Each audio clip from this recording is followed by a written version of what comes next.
believe I am live on both Twitch and YouTube now. So, hello everyone, welcome.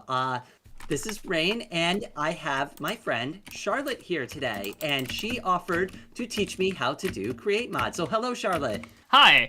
My stream isn't working, question mark? Let me quickly double check that. Okay, now it is. Rush. Now it is, Okay, you're good. Yeah.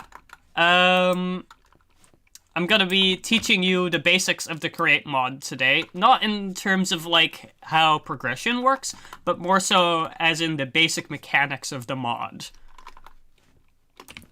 I am really excited because we did the flamethrower already, and there's a video up on my channel, but I didn't really know anything about what I was doing. Charlotte had to build the entire thing for me, so I asked, hey, it would be really nice if we could start with the basics. So that's what we're going to go ahead and get done today. Yeah. So, all right.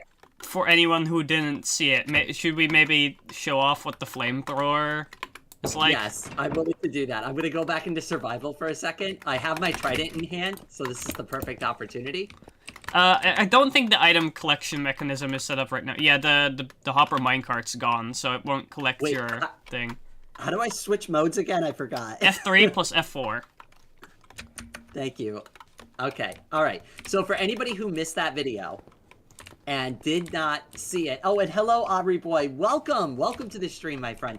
You're just in time because I'm about to show off the flamethrower that we made. And once you open the door, it closes you in and immediately spits fire at you. This way... Oh, there's also supposed to be a hopper minecart here, so it collects your items, but right now it's just burning the items because the hopper minecart's gone. Oh yeah, because we removed it for the example. Yeah, the sandstone actually got... the sandstone was molten into smooth sandstone, and the trident was burned. Whoops. Oh well. Oh well. Free blocks. I guess. It's different blocks. Right. Should we find a good area to begin? Should we do it, like, here? Yes. Actually, I forgot for a second, though. Hold on. I forgot to put the chat back up on my screen. There we go. Right, and I should check up on... Yeah, it looks good. Okay. Let's see. Where do we start? I guess with the... Let's start at the beginning. So, the create mod is all about generating and using rotational power. So, kinetic energy. Stuff like, you can use things like windmills, you can use things like steam engines, or you can even crank something by hand to power machines. Excellent. So how would I get started with that? And should I go into survival? Let's stay in creative mode for this stream, mostly. Okay. Because the survival thing is what I'm currently working on, the other stream. Okay, fair enough, fair enough. So, let's start out... Actually, let's start out learning how to transfer rotational power. So, there's a few basic blocks that help with that. There is things like shafts, cogwheels, gearboxes, and a few other things. These will relay rotational power in several ways. If you place that down, for example, you can see the different ports on the side here, the things a rotational shaft can connect to. If you just place one, for example, you can see it connects perfectly, and if I grab something like a hand crank... Oh, I am not searching, my mouse isn't working. Hand crank. I can add that on here, and if you spin that, you might be able to see that the entire mechanism is rotating. Oh, that's so cool. So, yeah, you can place some stuff on there. You can see the cogwheel is rotating. And, how familiar are you with how cogwheels normally work? I am familiar with those types of basic mechanics, yes. Okay, so you can relay rotational power like this, which will invert the direction because they are cogwheels. They rotate in opposite directions. You can use gear ratios with large cogwheels to increase or decrease the speed by a factor of 2. So if I quickly put a motor on here, you can see it go. Oh. Whoops. Oh, that is so my bad. Let's remove that and put the motor on. Here you can see that, I can actually, hold on, let's grab some goggles. Can you put these on? Yes. Okay, and I will grab a speedometer. And a wrench real quick, so I can... Oh, I see something. Yeah, let me quickly rotate these to look a bit better. There we go. Okay. So if you hover over one of the speedometers, you can see how fast it's rotating. 16 and 8. So Yes. cut it in half. Yeah, it cut it in half because this is a small cog driving a big cog, which means it halves the rotation. And if a big cog drives a small cog, it will go twice the speed.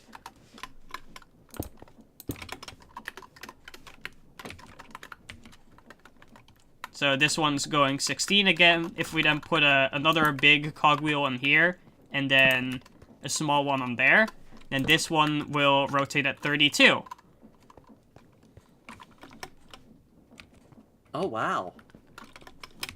This is standard gear ratio stuff, and it's good to know. So if you just keep adding big and small cogwheels like this, you can just make it go faster and faster each time until you reach the speed limit, which is 256 rotations per minute. Oh, wow. That is a lot. Yeah. So this is the basics of rotation and gear ratios and such. Powering machines at faster speeds will require or will put more stress on the overall network. Is that what that kinetic stress is? Oh, is it saying something about stress for you? I don't. Down on the bottom, for the motor, it says generator stats kinetic stress. Yes, stress capacity. So this motor produces 262,144 stress units. If I use let's actually, before we get into stress units, let's cover a few more of the basics. Okay. So, things like cogwheels, shafts, and stuff can be encased if you want them to look a bit better, or if you want to block off a rotational port. If you grab either andesite or brass casing, one of these, just throw them on the floor here. Thank you. I'll also grab some for myself. There, just enabled that, and now I can grab them more easily. Yeah. Like this? Yep. You just encased a cogwheel. Congratulations. And as you might notice, encasing it will block off the ports on both sides here. That way you can place another cogwheel on here, and it won't start spinning. Oh, that's awesome. That allows you to make things more compact, but you can, optionally, if you want, just open up a port by right-clicking a face with a wrench, like this. Okay. I'll give you a wrench. Oh, whoops. There. The wrench can be used for all kinds of things. It can be used to, well, for example, open this port. You can use it to rotate blocks by clicking on the face you want to rotate it around. Oh, that's cool. And, what else was I gonna say?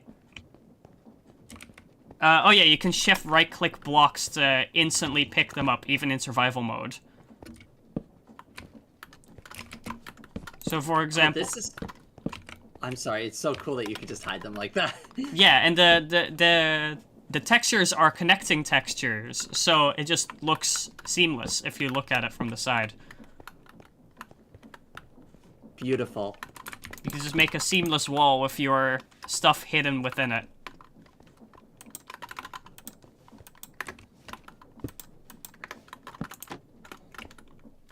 Okay, so what I want you to try is go into survival mode. Okay. And shift right-click one of these components with your wrench. Shift right-click. That will... Okay, you just right-click the casing, which removes it. Generally, shift right-clicking removes or picks something up. So if you now do it again, it will pick up the cogwheel and add it into your inventory. And same with the brass casing. That way you don't have to spend a while mining things if you want to dismantle any of your contraptions. Oh, nice. So here I can build like this entire thing, and oh whoops, that wasn't survival mode. And then I can quickly pick it up like this in less than a second. That is awesome.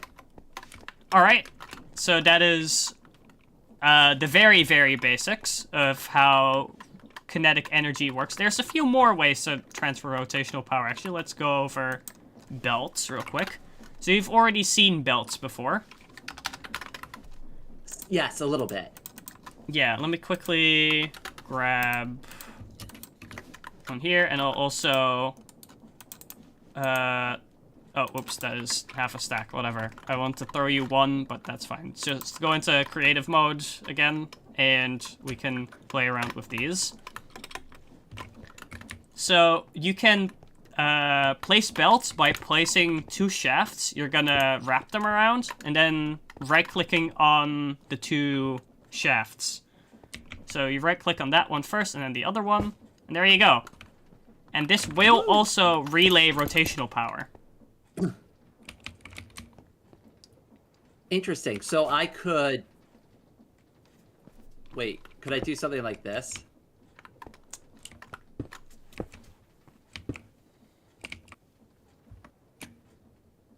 Wait, I don't need to shift click for that. There you go. Hey, there we go. That works.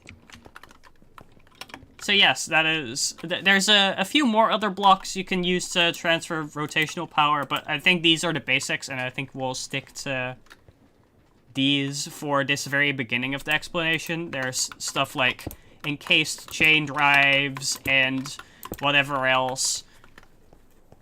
Let's save those for later. Fair enough. Okay.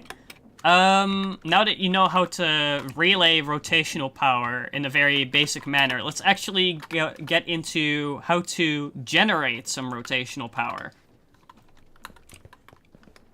All right, excellent. So the... Sorry, go ahead. Real quick. Hello, Karu. Sorry. Hello, Karu. Welcome to the stream.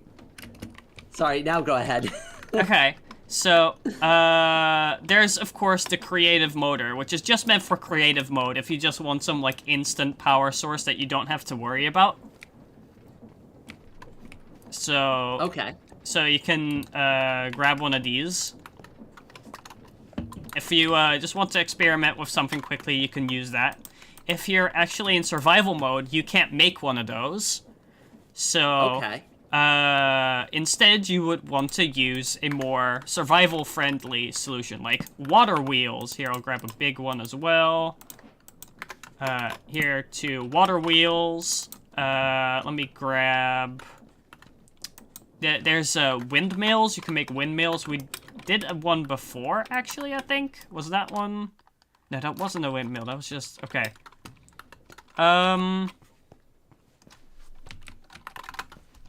Let me quickly grab a windmill bearing. I'll quickly build a windmill. I'll explain how this works in the next thing. So...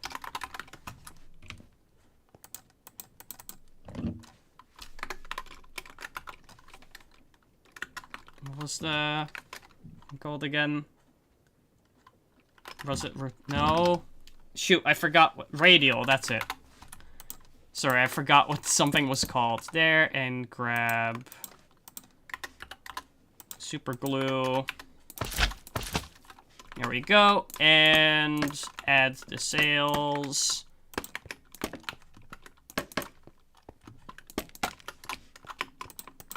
Oh, oops.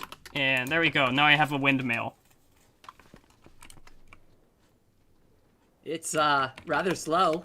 Yes, it is rather slow. I agree. But it does produce a solid 512 stress units. And you can expand it. So if I just add on more sails, like this.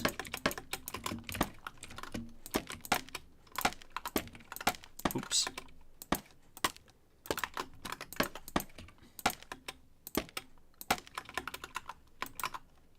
There we go. It will rotate faster, and it will produce more stress units.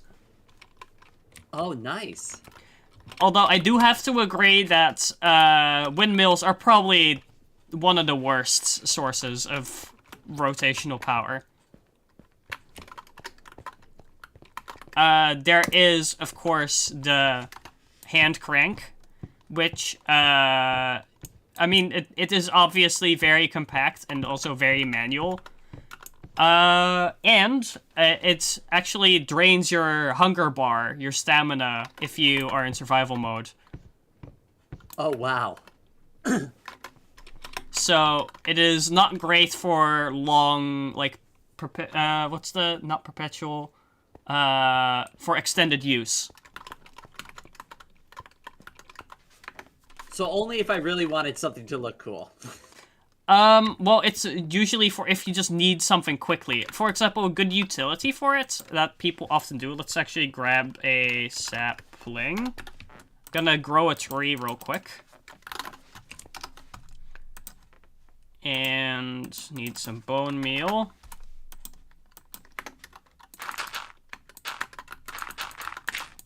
Okay, and sapling. There we go, we have a tree. What people often tend to do in survival mode when they're starting out and need to cut down a lot of trees, they tend to make a saw, a mechanical saw, the thing that allows you to cut down a tree instantly, as I have shown you before. They then grab a hand crank and just cut down the tree by hand, like this. Which allows you to collect... Which allows you to collect the entire tree instantly without manually cutting it down. It tends to be more efficient at the cost of some extra hunger. I'd like you to try it, actually. So here is a saw, and here is a hand crank, and try it out in survival mode. Okay. Wait, I don't know if I picked up the hand crank. Yeah, you probably did. I saw it happen, so... Unless your inventory is full. Is your inventory full? Should be, no. Okay. I don't know what happened to it. Hand crank. Alright, well, I'll just grab one manually. It's fine. Alright, okay, so... Survival mode. Oops, that's it. Game mode. Oh, yes. Okay. So, pick that up with your wrench real quick. If you want to place the saw against something that's gonna saw down, you want to shift right-click it to face it to the block you're pointing at. There you go. Now it faces away from you instead of toward you. There you go, and you've cut down the entire tree in one go.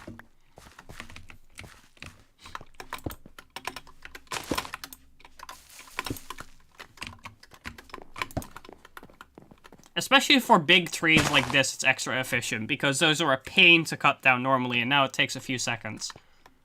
Oh my gosh, look at all of the stuff that came out of it. Is there any way to make storage a little easier? Yeah. There's a few ways, actually. What kind of easier are you looking for? Well, if I was cutting down all these trees, is there a way just to collect the items from the tree easily? So, if, I kind of showed you what contraptions do before.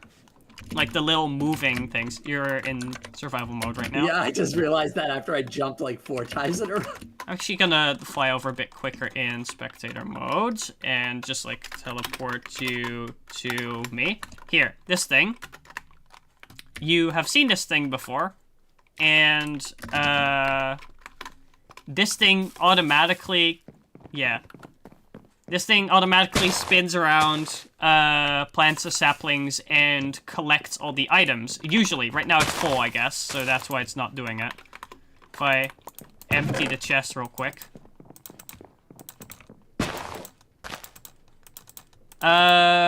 If you have mechanical components on a contraption like this, they will automatically collect their items in onboard storage.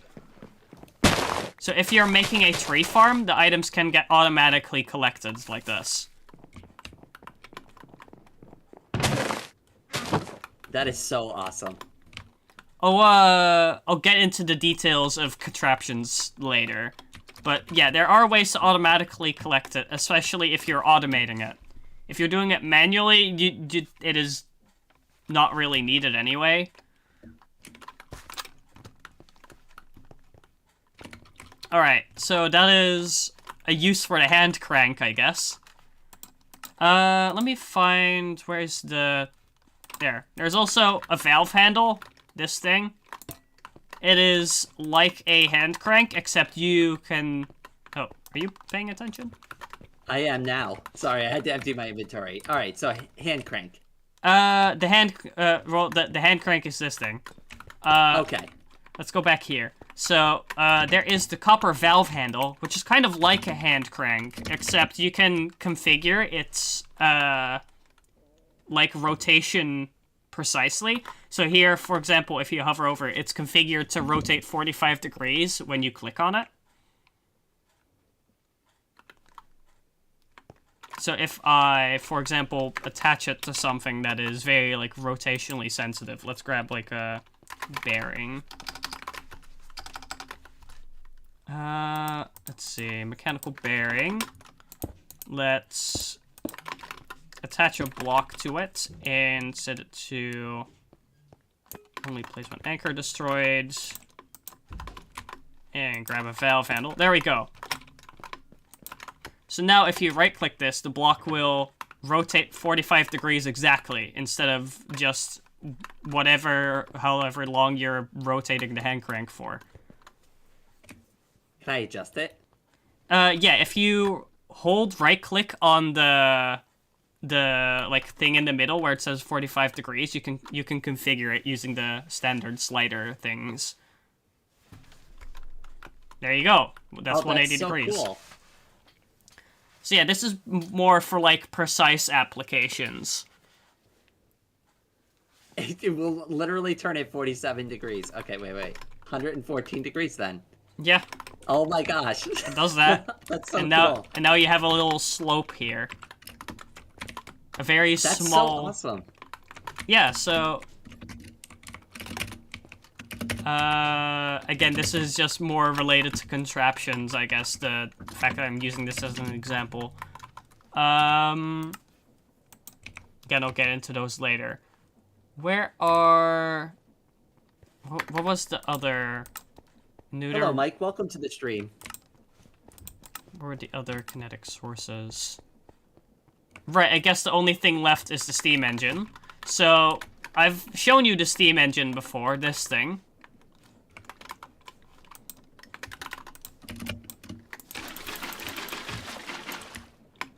Here, this thing, it's requires a boiler and heat and water, and it generates rotational power using that.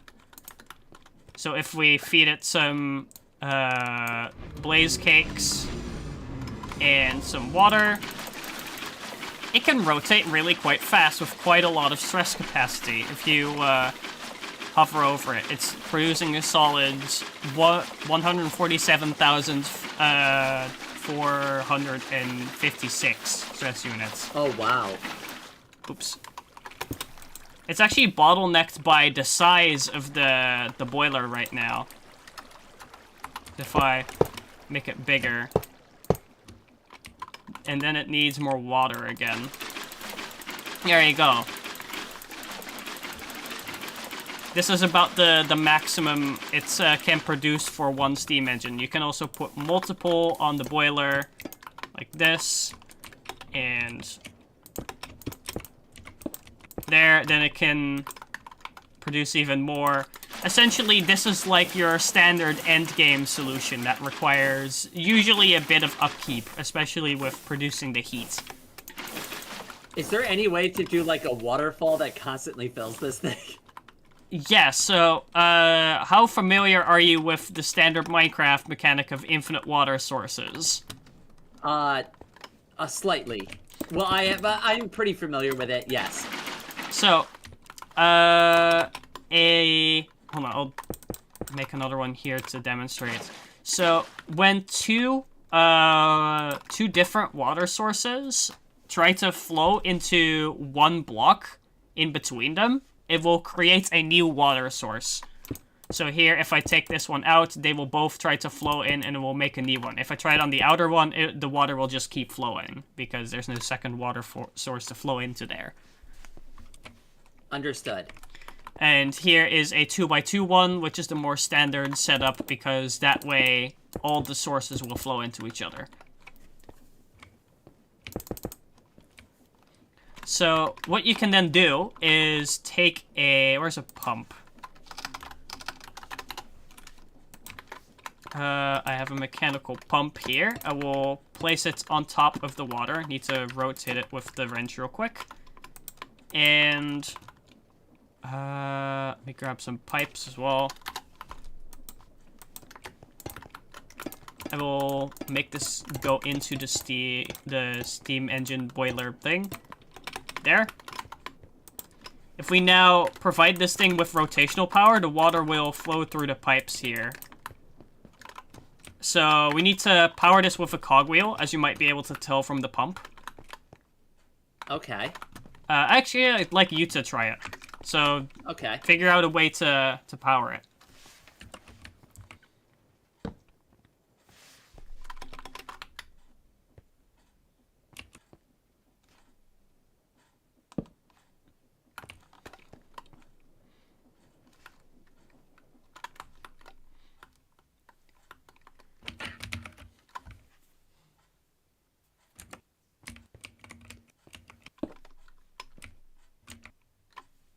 Okay, and then the motor. Well, I have the creative motor. Can I use that? Yeah, you're allowed to use the creative motor. There you go. That works. And now if we look at the... Let's see, is that pumping? I thought the water was supposed to be flowing through right about now, but... Maybe it's because it's too far away? Oh, I just can't see the water, probably because of a rendering bug. Oh, okay. I see the water on my side. Okay, I don't see it on my side, but, yeah, the water is supposed to be flowing through the pipe, and now it is powering the steam engine, as you might be able to tell. If I quickly speed up the creative motor, it should pump in... Oh, whoops, it's too fast. It's too fast, slow it down. You are using a large cogwheel to power the small cogwheel in the mechanical pump, so due to gear ratios, it will be running at twice the speed. And I set the motor to the maximum speed, so that was too much. So, would you mind if I showed you how I would have done it? Sure, go ahead. So, you might learn a thing from this. You can do something like this. Well, that's much more calm. The creative motor can face in all kinds of different directions. So, here, like this. So I just made it face down into a cogwheel that's directly rotating the pump. And if I now speed this up, there we go. If you now hover over the thing, it is receiving a lot more water. Well, we still can't get this thing full, though. It's actually consuming tons of water so quickly. Yeah, maybe another pump would do. If I quickly rotate this one to face up. Whoops! That is flowing out. Here, oops. Oh, shit, whoops. Water can flow, or water or other liquids can actually spill out of the pipes if you're not careful. I'm quickly gonna... Hello, Cam. Welcome to the stream. We're learning Create Mod today. Help. Oh no, this is going really badly. Oh no! There you go. I now need to clean up this mess because all these blocks are waterlogged now. Buckets. There you go, just pick these up. Can I disconnect these? No, okay, I guess not.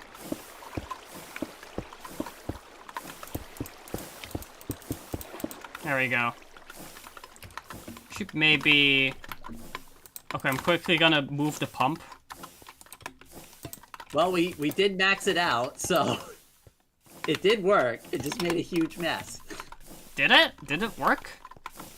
It did. I looked at the water, and it was full when you had both pipes going.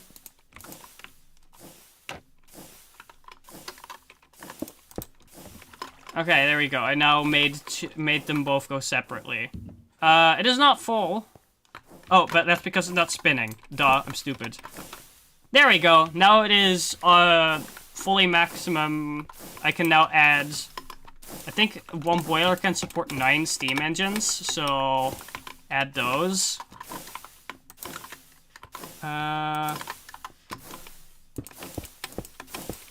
There we go. This is a maximum steam engine.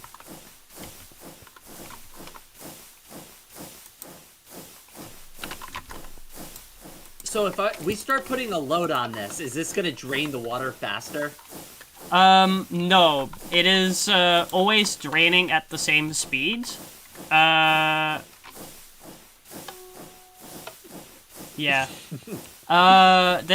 It is always gonna drain the resources at the same speed. It just, upgrading the steam engine will just net you more stress units. And Okay, maybe also rotational speed. I mean, this thing is up to 294,000. Yeah. Oh, the heat is running out because... So that's another thing to... where are you? Oh, there you are. I'm here. To sustain a fully powered steam engine, you need to superheat the blaze burners with blaze cakes.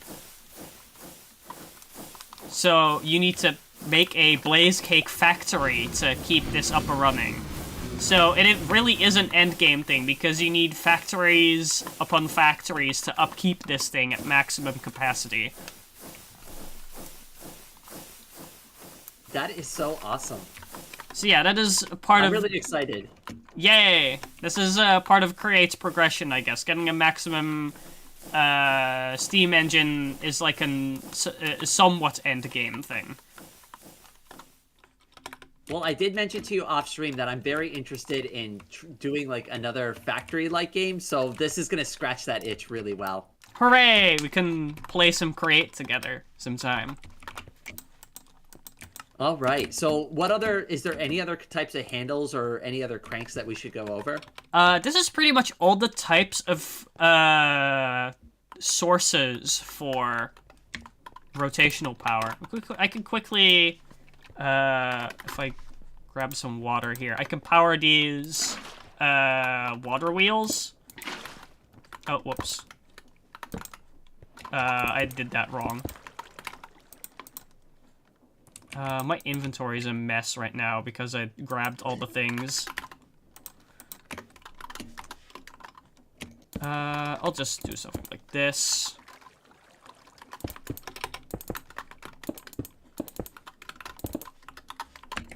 There we go. Now this is spinning this water wheel. So, what I would recommend as a source of power starting out is just a bunch of like small water wheels like this. You can just put a ton of these in a row and they'll generate quite a lot of rotational power if these are all so powered. they work in series. Yes, just adding more not in series specifically. It's just that adding more powered water wheels onto the network will increase its stress capacity because there's more to handle the load. Understood.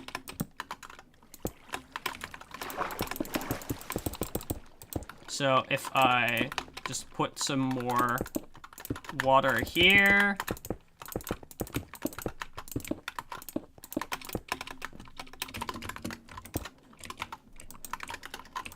clear my inventory, so I gotta grab this again. There we go.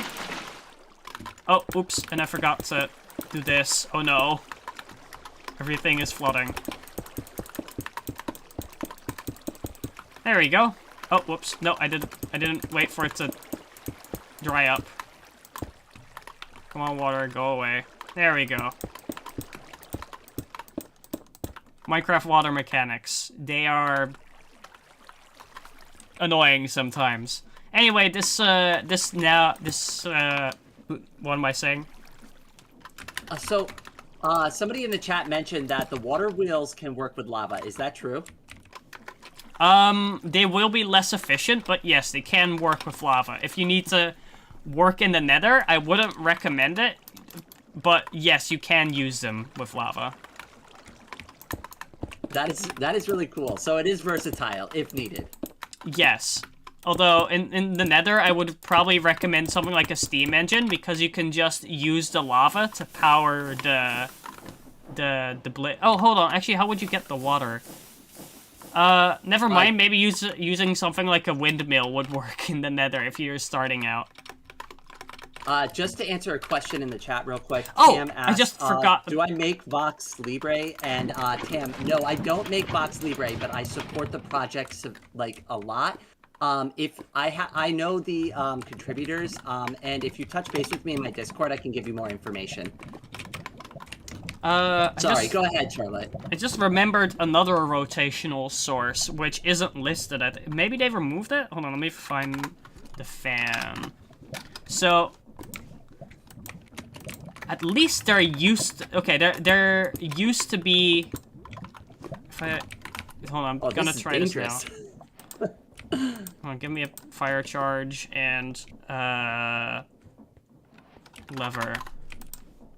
Does this still work, or was this removed? It was removed, I think. Okay, so there used to be two other ways to produce rotational power. There was encased fans above heat, which, since heat travels upwards, it will spin the fan. Okay. So you can use fans like in reverse to make them generate power. And there was the furnace engine, which you could use the heat from a furnace to power your stuff, which was eventually replaced by the much more game balanced steam engine. All right, excellent. Okay, but yeah, I guess the best ways to produce rotational power in the nether early are, I guess, windmills and water wheels still.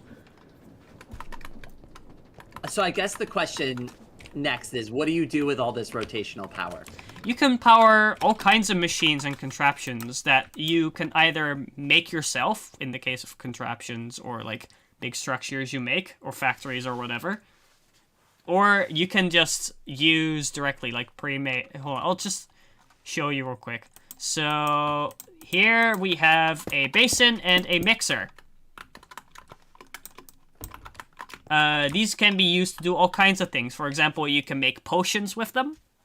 You can make, what's it called? You can make andesite alloy with them if you take, for example, an iron nugget and some andesite. Oh, whoops. Take some andesite and a nugget. And if we then spin this thing, we'll mix them together into an andesite alloy, which I mentioned before is like this is a more efficient recipe of doing that. I'll go into more detail about how this impacts progression. Oh, but you can put a gear on this. Yeah, so this has a gear built in if you pay attention. So, yes. You need to power it that way. There, and here's a rotational power source. And now, there you go. It just mixed the two items together to create an andesite alloy. If you right-click with an empty hand on the basin, you can take it out. There you go. Oh, nice.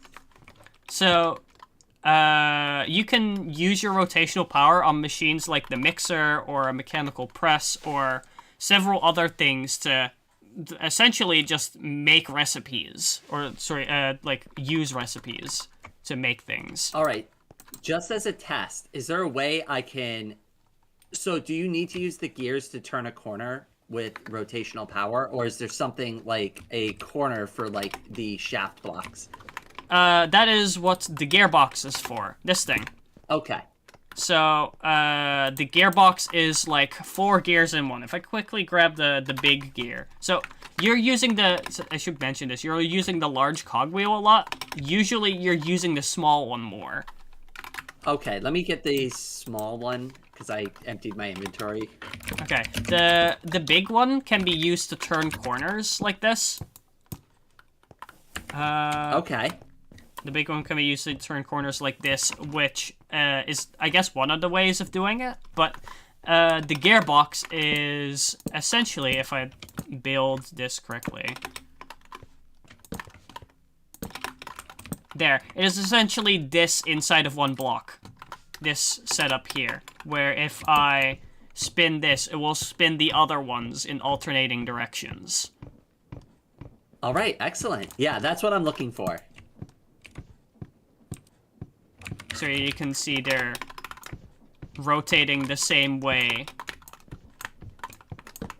Okay, so what parts would I need if I wanted to connect this windmill to this mixer here? What would you recommend for me to get started to build it? There are many different ways of doing it. Like, if you want to, you can be really like compact, quote unquote. You can just take the windmill, put it here, and use a single cogwheel.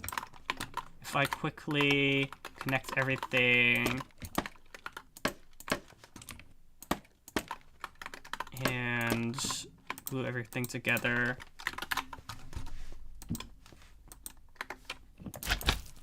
There we go. And then we could just put a small cogwheel in the bottom of this. There we go, and it's now spinning the mixer. It is not fast enough. The mixer has a minimum speed requirement, so maybe using a large cogwheel would help here. Let me grab the mixer again. There. Okay, still not enough speed. So I guess the windmill, we would either have to use a lot of gear ratios or some other way to increase the speed here. Okay. So either the windmill doesn't work or we need to kind of use a hacky solution to make it work. Or we just need to expand the windmill, I guess. I guess that's an option. I can do that.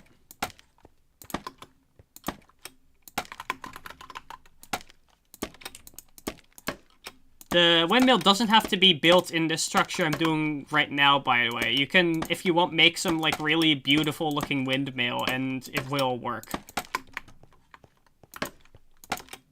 Actually, I don't think this type of windmill is too bad, in my opinion. I have built actually good looking windmills before, which maybe I should show you, actually. Hold on, I have, like, a picture.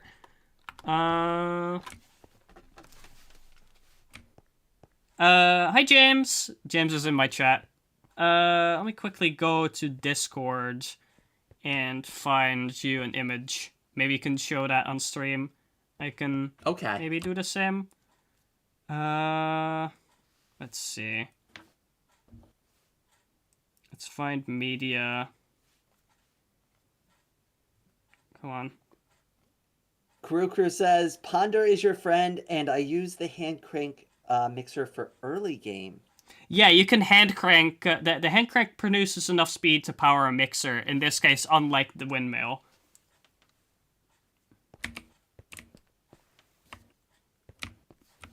And yes, Ponder is the, like, built-in explanation thing. If you just ever want to know what something does, you can look at it in your inventory and press the specified button. Usually W, here I rebound it to resolve some conflicts with keybinds. Okay.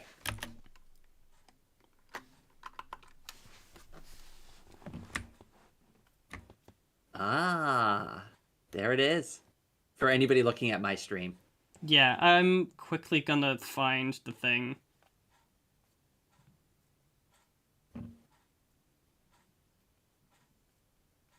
Where is my windmill?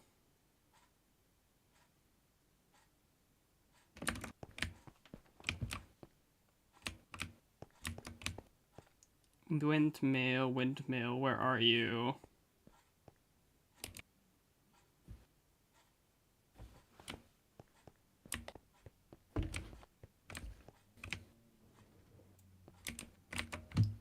Come on, why is it so... It is incredibly far down in the chat history, I suppose.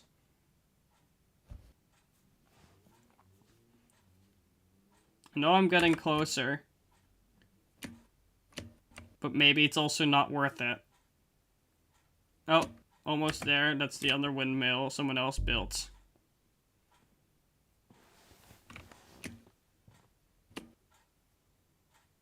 There we go, I found it.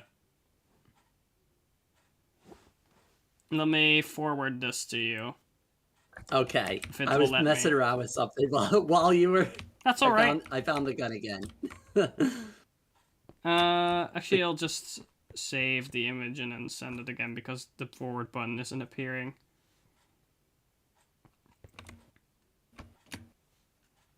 Okay. Rain and send. Okay. And I should probably show it on my stream as well. Hi, Sed. Sed is in my chat as well. I'll quickly pull up the image. Maybe I'll send it to myself with local send.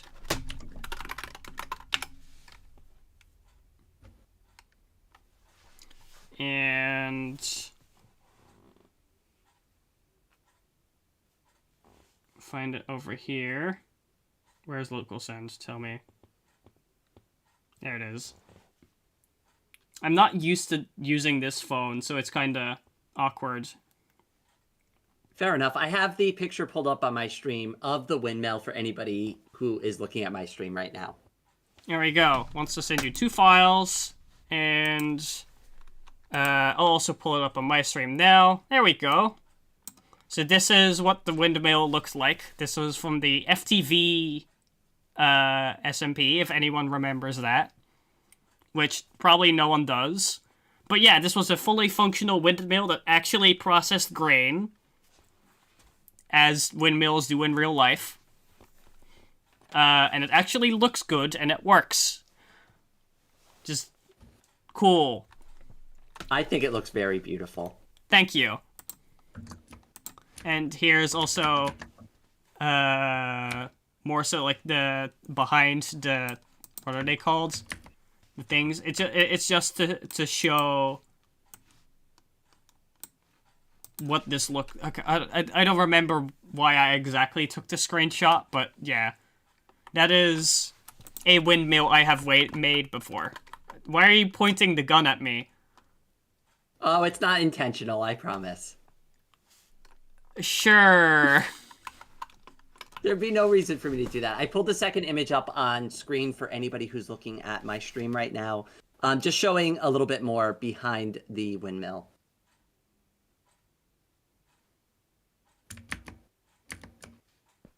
All right. It's not showing the chat anymore for me. There we go. There it is. Okay. Let me adjust again. All right. Let's continue. So, yeah, I guess you can just use the hand crank here to power the mixer. Like, I guess... Oh, yeah, we did that just now. I just realized. There we go. So this is fast enough.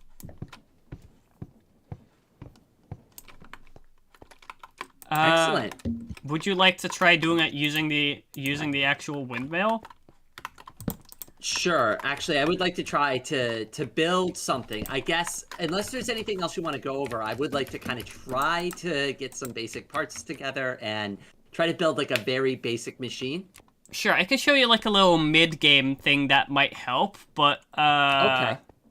It might be cheating for this because it literally does the job for you.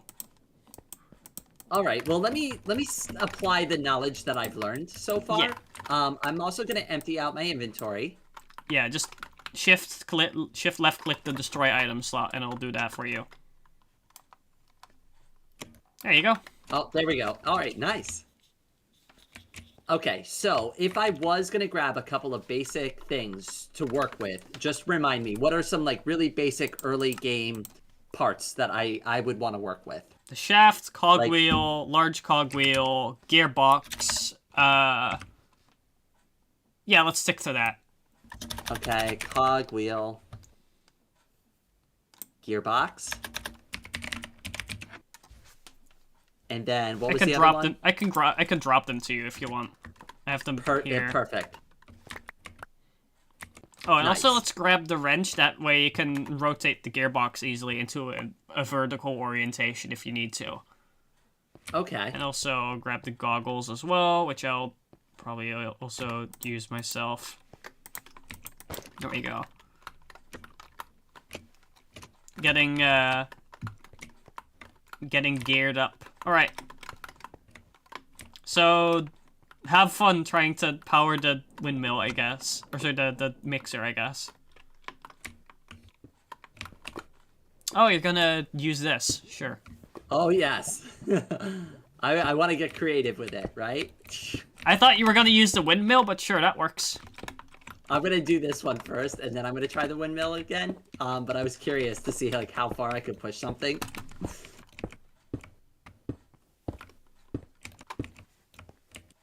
Oh, I overshot it. Whoops.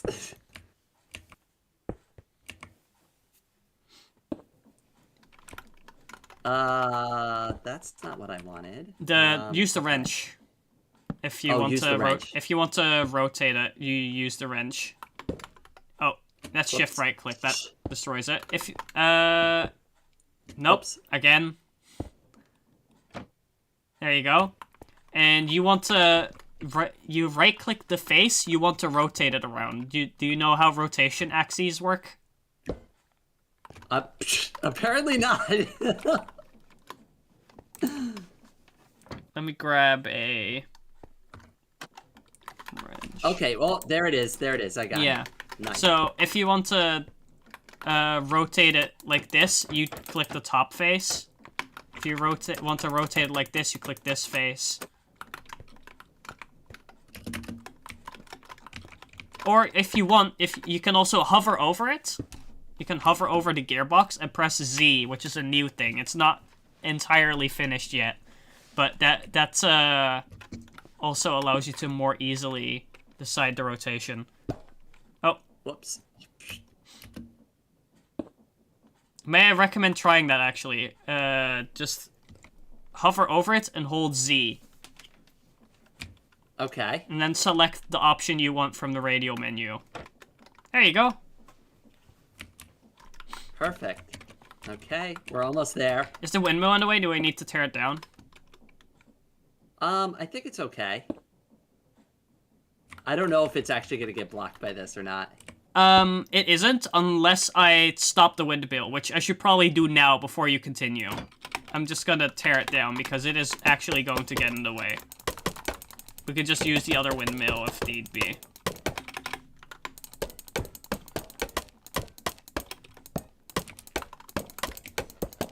Whoops, sorry. Accidentally grabbed one of your shafts. There you go. Windmill gone. Okay, and then one last time with the gearbox.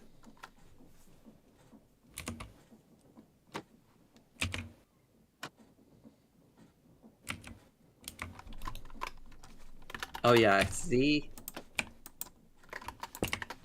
Nope, that wasn't it.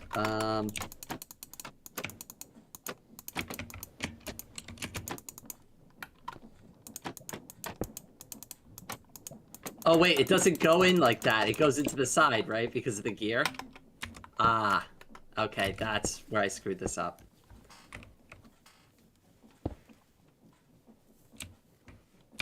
And then If you want, and look at you gotta Z, hold your but- wrench. Oh, okay. That's why I was like, what happened? It's a feature of the wrench. There you go. Hey, that look works. at that. And we transferred it all the way from over here. So, do you see any way to optimize this right now? Probably by removing 3 of the gearboxes, or at least 2 of them, and just going direct. Just try optimizing it a bit. Okay.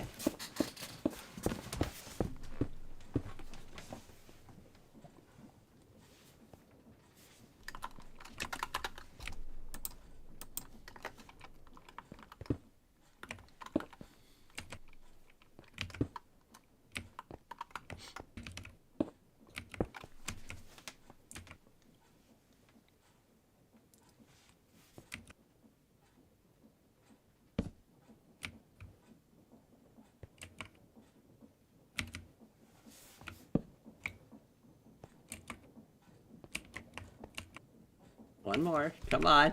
Up on the top. If you want to aim it to the top, you want to actually aim at the top parts of the gear. Ah. Oh, did I mess this up? Hold on. That isn't spinning in the... So... These gears are clearly not touching. Yes, I see that. Right, This is the... Here, if would you like me to show you something? Yes, please. Here, the large gears do this kind of thing. Ah, okay, all right. So that's what I was looking for. I was just trying to do it with too many small. You were trying to you were trying to do the big gear thing with the small gears. The big and small gears have different functions. All right, fair enough. But would this be optimized? No. No, okay. This is not optimal in the slightest. I can, I mean, there's probably a few more ways to optimize it, but the simplest optimization I'd like to show you is, if I can quickly grab the stuff for it, here, and... hello, Xenotime. Welcome to the stream. This here, and then lastly, grab a cog wheel. Oh my gosh, this is so much simpler. Yeah, so the belts can be placed in several orientations. They can be placed vertically like this. They can be placed horizontally like this.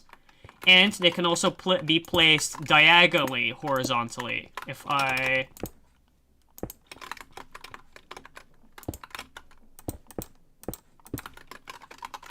I think this is aligned, right? Yes, here. It can be placed like this. Oh, wow.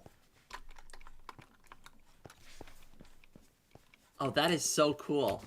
These are the 3 different orientations. Oh, and they can also be encased, by the way, with casings.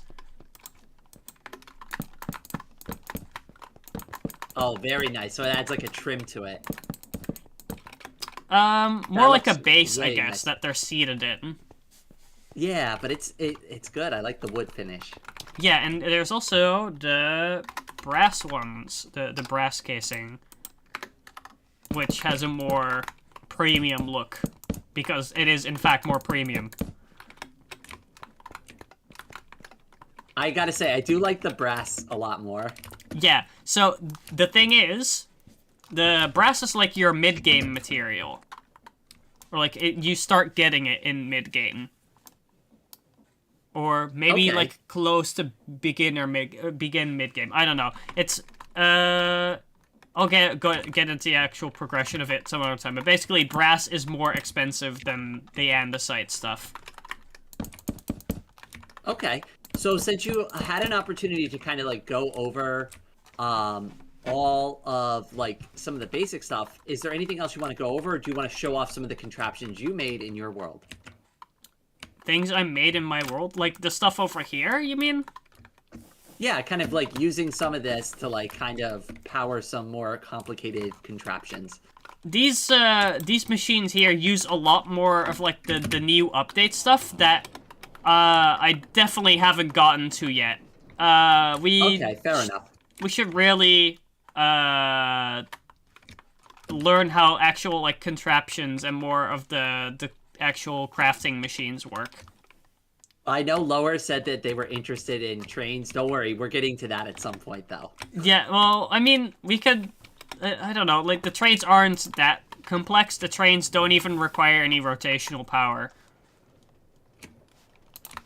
Okay. We could probably do that. We should do like a whole stream just about setting up trains, and then we can kind of build a whole lesson around that. I want to stick to contraption since that was like kind of a good segue into the next topic. Yeah, sure. So what other kind of like basic contraptions? So let's say I was in a survival world then. What would be some like, okay, I need to get started. I want to get some basic stuff going. What would I need? I mean, I was actually gonna show you that next time, or how you go about that kind of progression, but Okay. I guess, sure, I can go into some stuff. I actually, wanted to, so, okay, I really need to clear up some confusion here. Okay.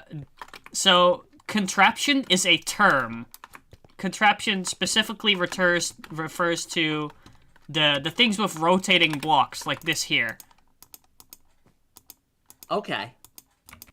This here is a contraption because it has rotating blocks. The things like the mixer are just machines. Understood.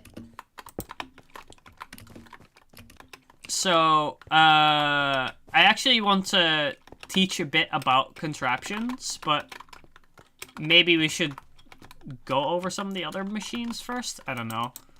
Well, why don't you pick one more good machine to show me, and that might be a good stopping point for, like, the very basics.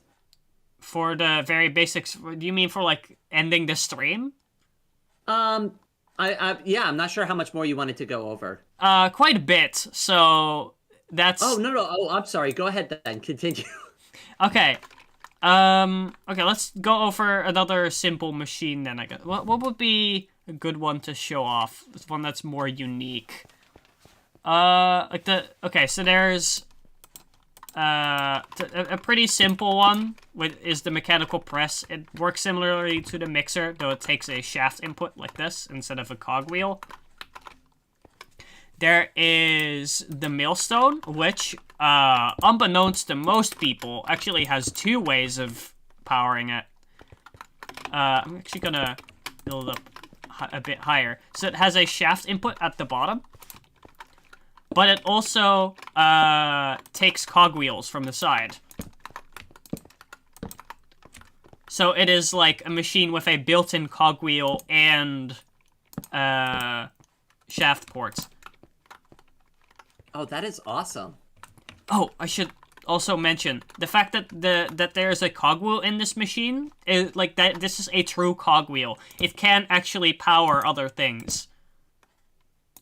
Oh, wow. So if I'm not actually using the power for this, I could actually just keep transferring it out. Well, it's more like if you want to chain multiple machines in a row, you can just put them next to each other like this because they're built-in cogwheels will transfer the power to each other. Same goes for things like pumps and whatever. The cogwheels on all of these mixers are powering each other. That is so cool. But yeah, so there is the millstone, which has two inputs. This can be used to do things like mill wheat, for example, grain into flour at a small scale. This is a very like early game machine. So for example, we can put a little hand crank here and we can put some wheat inside. There we go. And it will actually start milling the wheat. And if you hover over the millstone, it might tell you what's inside, does it? Hold on. It does not? Okay, I guess that's a WTHIT issue. The mod that displays the thing at the top of your screen. It's an issue with that. Understood. It is supposed to show... If you just right-click it, you can get what's inside. There you go. You now have some flour in your hand. Whee! You can combine this with water or wash it with a fan or something to make dough, for example, for making bread more easily, or cake, or whatever. Or whatever other food you want to make. So I just craft it in my inventory? Yeah, you can craft it with water in your inventory. That should get you some dough. Okay. And then you can, I think you can probably put it on a campfire. Let's grab a campfire. Oh, there it is. You have some dough? Yep. Place it on the campfire, Oh, you can there it make yourself goes. some bread. See, now this is the way I feel like Minecraft should have done the bread system. Yes, I agree. Just using 3 wheat is dumb. No baking I of the never bread. understood it. Yeah, like everything else has to be cooked. I think it is like universally agreed that it does not make sense, but it is good for game balancing. Like it is a decent early game food that requires a bit of farming work, but it does give you quite a bit of hunger in return, or hunger bars. So yeah, this is much more satisfying. Yeah, and this actually only requires 1 wheat per piece of bread, because you turn 1 wheat into 1 flour, into 1 dough, into 1 piece of bread. So it's actually more efficient at the expense of a bit more processing work. I mean, that makes sense to me, though. So Yeah. go back into survival. That's how There game we go. balancing works. But I love it, and it makes sense, and it looks cool. Yeah, and this is also what my windmill was for, by the way, for producing bread like this. Let me... Oh, right, you can also, you can make slime balls with the dough as well if you color it green with some dye. Oh, fun. It's, that's a little bonus, recipe for slime balls. Waiting for that to finish. In the meantime, I'll grab the next thing, which is somewhat related. What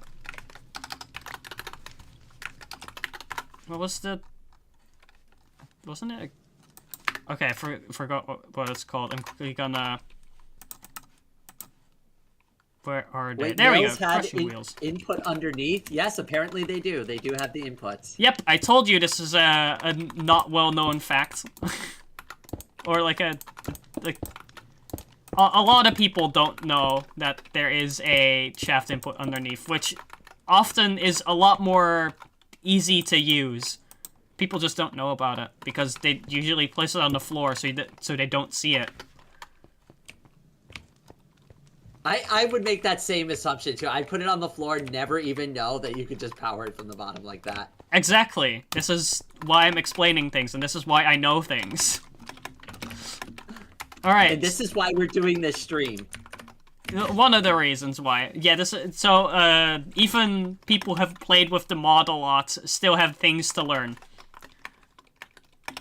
So these are the crushing wheels. You've seen them before when we tried making the death trap. Oh, yes. These are usually not used to process players. They're usually used to process items. If I grab some motors... let me make this spin in the other direction. Here, you need the 2 crushing wheels to spin in opposite directions in such a way that an item can travel through them. And oh my gosh, look at that. yeah, these are like more heavy-duty millstones that also tend to produce better results more efficiently. And yeah, I guess that falls under more efficiently. But yeah, here, now you, for example, get seeds from your wheat when it gets crushed. This is so awesome. Look at that, and it's doing all of them. It just keeps going. Yeah, you can throw in an entire stack and it'll just keep going.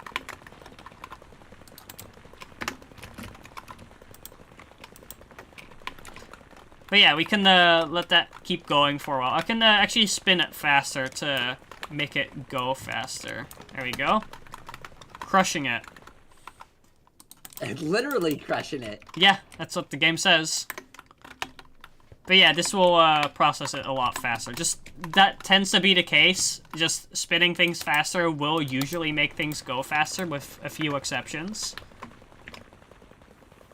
And it will also cost more stress units to upkeep.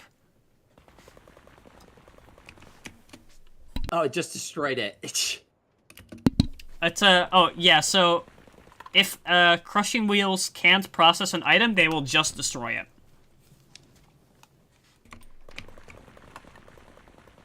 Yeah. Well, it's a good garbage disposal too, I guess. I mean, you would usually use lava for that, but sure.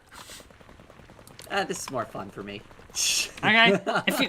If you look at the recipe for the crushing wheel, you might notice something interesting. Okay. Do you remember how to do that? I'm trying to remember. You hover over the item and press R. Oh. In your inventory. Not while I'm looking. Yeah, hold on. Not while you're typing. In my inventory. All right, so hover over the item in my inventory, not while I'm typing, and press R. Wait, that was E. Whoops. There it is. You might notice something interesting here. That is not a standard crafting grid. Not at all. So, Create introduces this thing called the mechanical crafter. Here, I'm quickly gonna grab it. The mechanical crafter is like an automated crafting table if you set it up like this. I will quickly go rotate these. There we go. Where are you? I can't see you. There you are. So, it is like an automated crafting table. You can just put recipes in here. Meanwhile, I will set up the rotation power. If you just think of some crafting recipe to put in there. Okay. There you go. Whoops. Oh, no. Oh, I broke it. Sorry. If you want to empty it, you just right-click again with an empty hand. Okay. So, I put this wheel in the center of it? Well, that's not a valid crafting recipe for a crafting table, is it? Oh, no, it's not. Okay. So, just a regular crafting table? Just pick a regular crafting recipe. Like, How about a crafting table? Hmm? Yeah, sure. Can we craft a crafting table? Okay, sure. Okay, so how would I do that? Just place the recipe in here. As you would. There you go. And now... it will... right now it's quite slow, but it will assemble it. What? Right. And it will then pop out, because there is no output. There you go. You now have your crafting table. So this is like an automated crafting table, kinda. You put your recipes into this thing, and it will output the results. If I grab, what is it, a depot? We've talked about the depot before. So we could just use the depot as a little output here. All the arrows need to be pointing into each other so the recipe can be assembled. And then here it points into the output. So if you... let's grab some more planks to make another crafting table. If I speed it up a bit. And now flick the lever to start it. Oh, wow. And then it will output it onto the depot.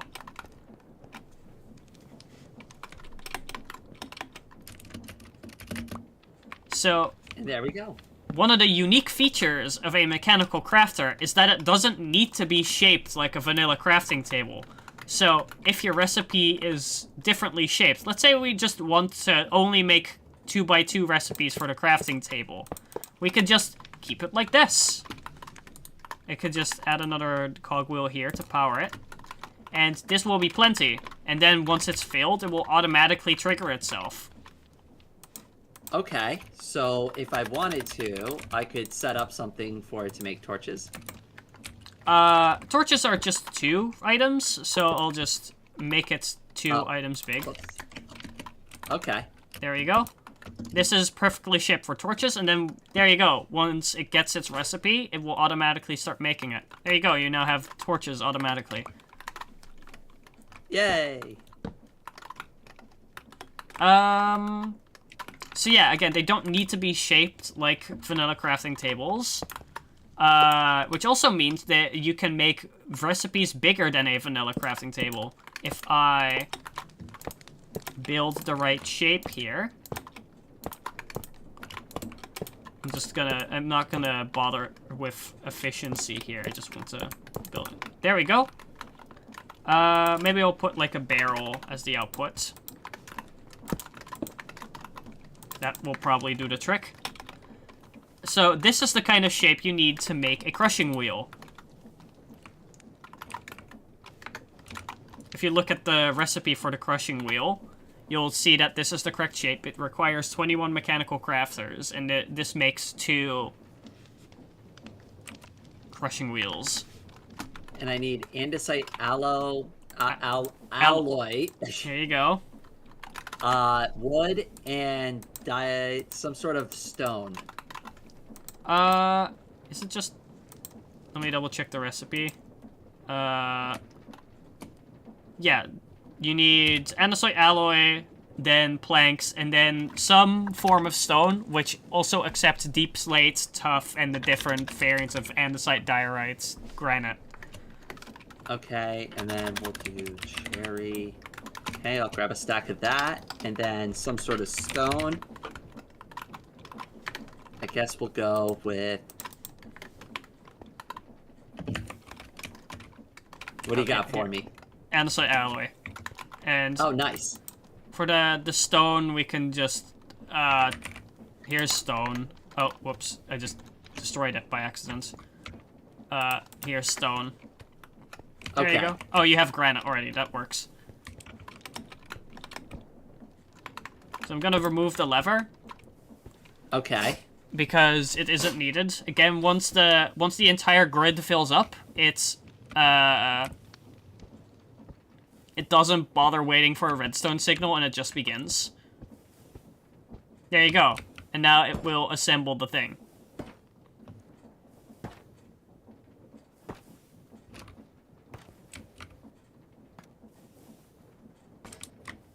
There you go.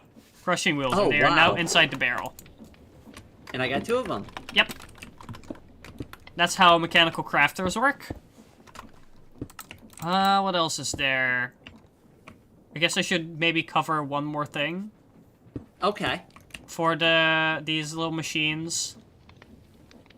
Or did I already cover everything I wanted to cover? Yeah, I think one more thing is pretty good for this.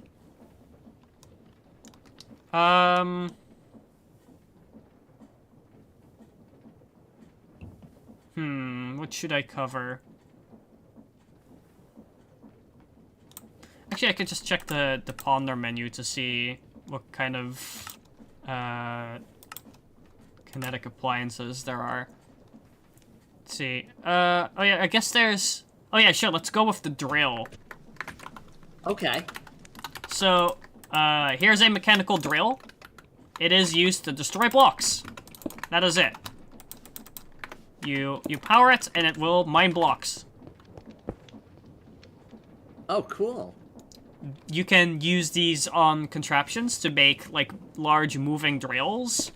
You can, for example, to dig out a tunnel for you. You can use this to mine cobblestone in a cobblestone generator. And many other things. That's awesome. Hmm? So that would be, like, a very good early game use for the drill as a cobblestone generator. Yeah, exactly. We can actually build one now if you'd like. Yes, I'm actually not very good at them, and I usually screw it up and just end up making a thing of obsidian by accident. I'm actually gonna make a little compact one here. I'm gonna grab some leaves. I'm gonna pull a little trick here. This is the like top. What was the thing again? The engineers hate this strategy or whatever. Oh. Engineers hate him kind of thing.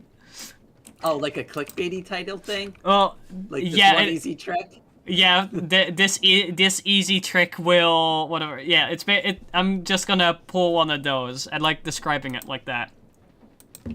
Fair enough. So what I can do is I can put the water inside of the leaf block, and a leaf block is a waterloggable block that doesn't let the water flow out. So if I then take my lava and put it here, it can't flow out and turn the lava into obsidian.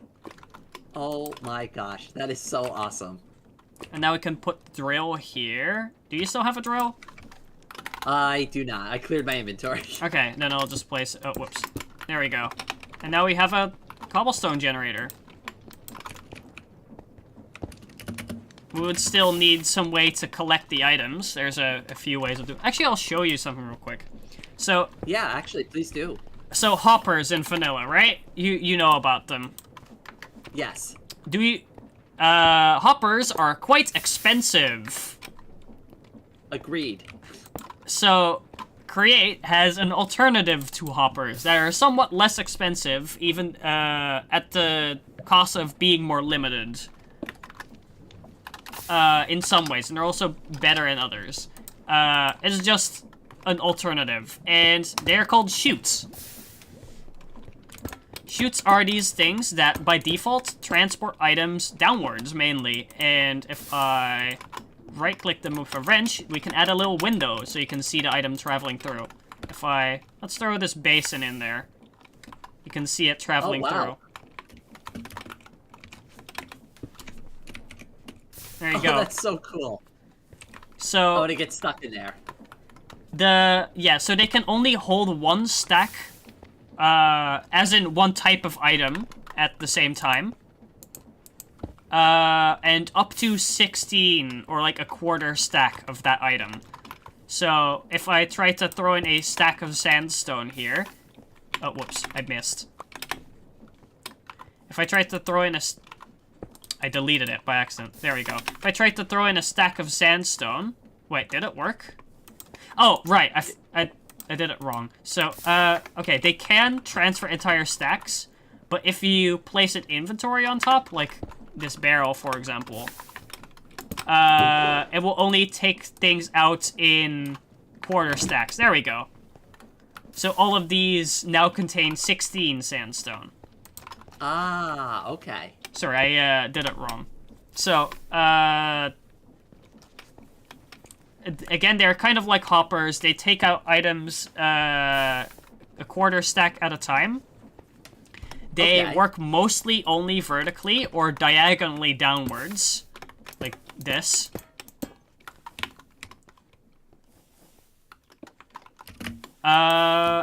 Unless you use something like a fan at the bottom to blow the items back upwards.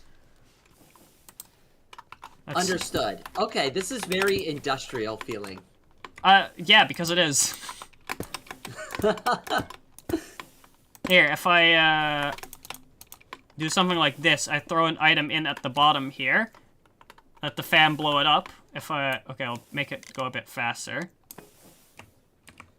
There we go. No, that's not strong enough. Come on. There... Oh, is it... There we go. That's fast enough. And, oh, this... There we go. And then they hop out at the top. Whoops. If you... Do you have your goggles on? No, here, I'll give you some goggles. If you put those on and look at the chutes, they'll give their status. So here, fans push from the below, items move upwards. If I remove the fan, the items move downwards. And it says that. And here, in the... Over on these chutes, it'll tell you that they contain 16 sandstone. So a quarter stack. Oh, that's awesome. Okay, so to collect items from our cobblestone generator farm thing here, we can use hoppers or chutes. Because, let's say we're in the early game, we don't really have the resources to make a bunch of hoppers. We could just use a chute and a barrel, and this is all you need. And then you can check the barrel, and it'll just automatically goes in there. Oh, wow. And how fast can this thing go? Quite fast. Faster than the actual cobblestone generates usually. Oh, I guess right now it's... Huh. What the heck is going on? It is generating quite fast. I wonder if that's Create gosh. doing that. I wonder if Create's trying to help out by making it generate faster here. I wonder too, but oh my gosh, that is insanity. Yeah, and, what was I gonna say? I was gonna say something about this. Let me turn it down a little bit to something probably a little more realistic. That's pretty good. That's still really good. Again, I was gonna say something, and I keep forgetting.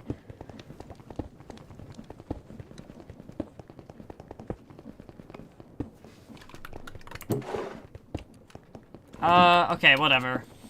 I just completely lost my train of thought. It has to be Create doing it though, because like even at the slower speeds, it's now like yeah. If I break it manually, it does need to manually regenerate. So yeah, I guess it is Create helping. I do know they tried to improve some stuff with cobblestone generators in this update, so maybe that's where that's coming from. That is so cool though, because if you put this all the way up to a 10, that is insane production. Like, I know with this update, they actually made it so, the items will actually go into stuff like hoppers and chutes below automatically, instead of first going into item form and then doing that, because that way the items don't clip into the block and fly around everywhere. Like, if I, This is amazing. Yeah, I know, right? Cool mods.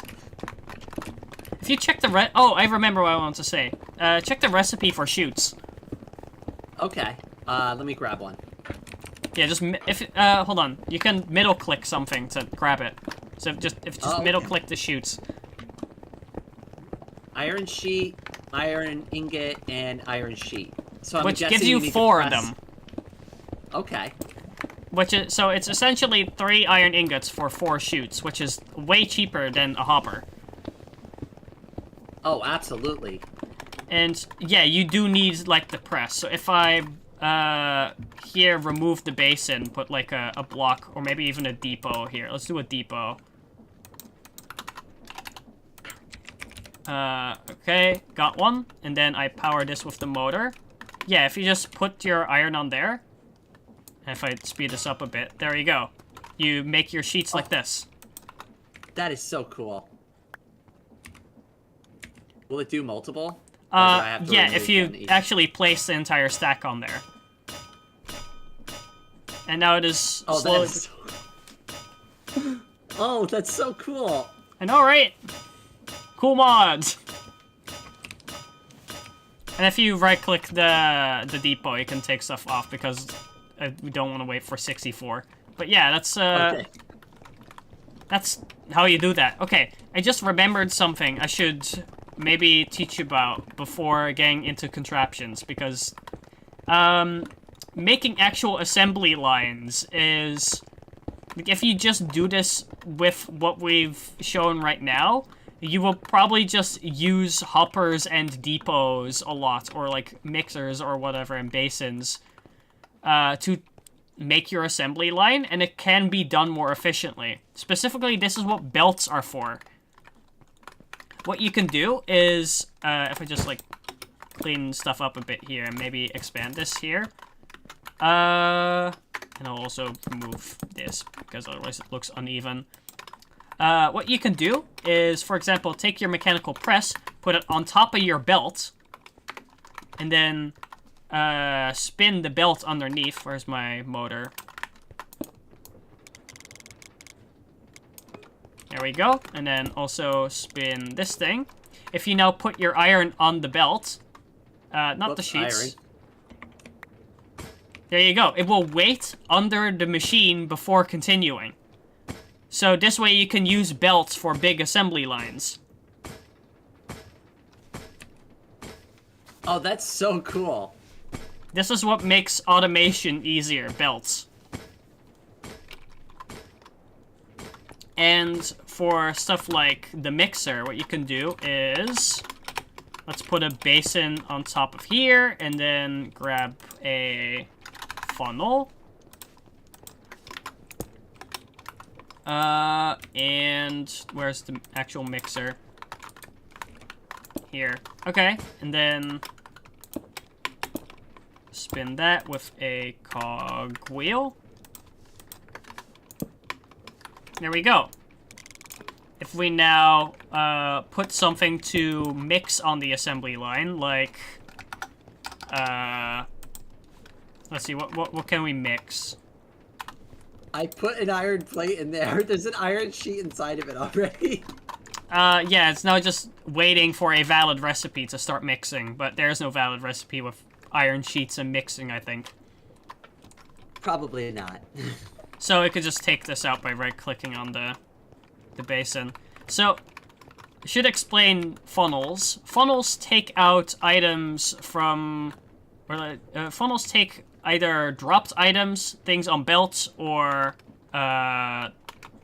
depots, and put them into containers or take them out. It's a bit complex if I put it that way. Basically, if you have... Let's start with an example like this. If there is stuff inside the basin,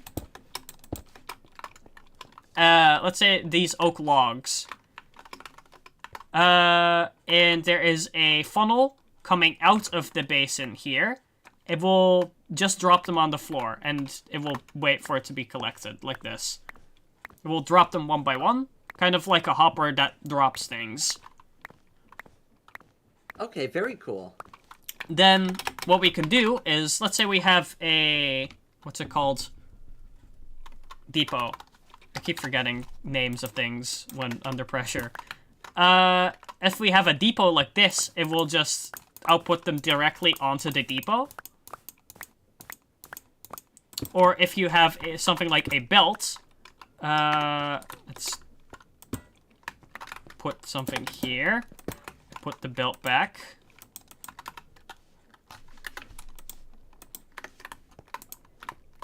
There we go. Oh, oops, that is one block off. Oh, right. The basin will also try to automatically output onto the belt after it's done, but let's ignore that. Let's put a... Oops. Let's put a funnel here. This will also output directly onto the belt. Or, if I grab a wrench and reverse the direction of the arrow on the funnel, it will take things in from the belt. Oh, whoops. So if I put these oak logs on the belt, they will go into the basin. There you go, as well as your cobblestone. That's so cool. And this works with any container, so things like chests, barrels, vaults, whatever. This will work. It just takes everything. Let's see, what else is there to explain? I guess using them on belts directly. Oh yeah, they can also act like hoppers, like this, so I could just drop items in like this if I just place them on top.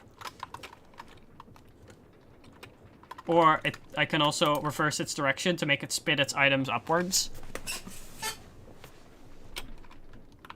So you'd be able to do that with a fan and be able to blow it up a chute. What I would do is I would make them, instead of blowing with the fan, I would pull with, let's see, where's a chutes? Here. We can put some chutes on top of here, and then take a fan and make it pull air instead of pushing air. Let's see, what direction is it going in now? It is blowing. I want to make it go in the other direction. So, let's do this. There we go. And we'll now pull the items upwards. Oh, very cool. So yes, that is something you can do. And then we can use another funnel on the chutes if we want to then take them out. And make an infinite loop like this. That is so awesome. So, that is... Okay, the funnels will also automatically decide whether to put things in or take them out when on a belt. So if I dismantle this whole thing real quick, and then grab something like a barrel, let's put it on the belt here. Let's say we want to use this barrel as a buffer. Okay. We want to, let's see, grab some logs. We put them onto the belt. There we go. The belt goes into the funnel here. So it will automatically go into the container. And then the belt on the other side will automatically take items out because it's going out of the funnel. Like the direction. And funnels on belts can also be made to, I guess, you could just extend them like this. Oh, is it like an aesthetic thing or just for, like, fitting? Mostly, but I think it might also pick items up a bit earlier if it's extended like this. And you can also make your belts kiss if you want. Or you can make your funnels kiss. Sorry. So if I...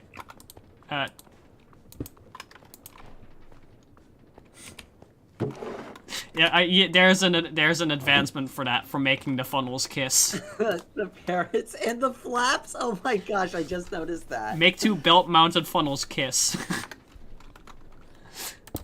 Oh, that is awesome. So yeah, that is... oh, and one last thing that funnels could do, if you power them with redstone, they stop taking in items or taking out items, so you can toggle them with redstone.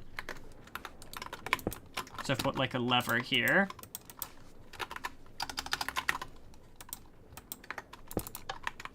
And let's grab, I'll just put some levers on here. They won't take in the items until the levers flip back up. And you can see their current powered state by the little red thing. There you go. Oh, that's awesome. So that is what the basic andesite belt funnels do. They only output one item at a time, but they can take in as many as you want. And then if you want to output more, or for example, filter items, there's the brass one, which is like the upgraded one. Oh, what a mess at the end here. Oh my gosh. Yeah.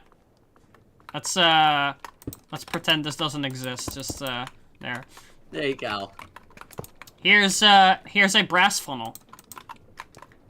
Brass funnels can be configured to filter items and output specific amounts and stuff. So yeah, if you hold right-click on the filter thing, you can configure how much or how many items you want it to output. So right now it is set to exactly 16 items. If I take out the other thing, it will wait. Oh, I need to flip this back up. It will wait for there to be 16 items in the container, and it will then output them in stacks of 16. There you go. Oh, that's so cool.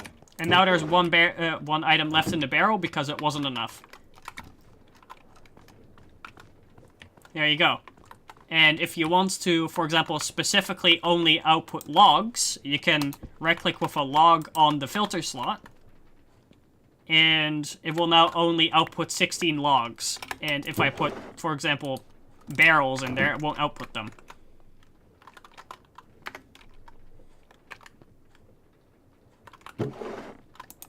Oh, okay, now I understand now. And if I chuck in something else, it's not going to do it. Yeah, it's not going to do it if you do anything else, but if you put in more logs, it will output those. 16 at a time.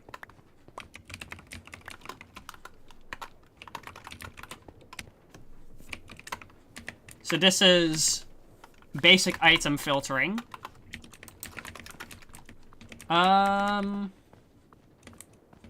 see. Filter. There's also more special kinds of filters. For example, let's say you want to output all kinds of stone instead of just the standard stone or something. You can take something like an attribute filter. Do you still have your stone in your inventory? No, it's all gone. Okay, then here's one. If you right-click the attribute filter to open the menu, and then try to put in the stone, you can select what property of the stone you want to filter for in your filter. It says is placeable. So if you can scroll over that thing to select different Can options. Be haunted, smelted. Oh wow.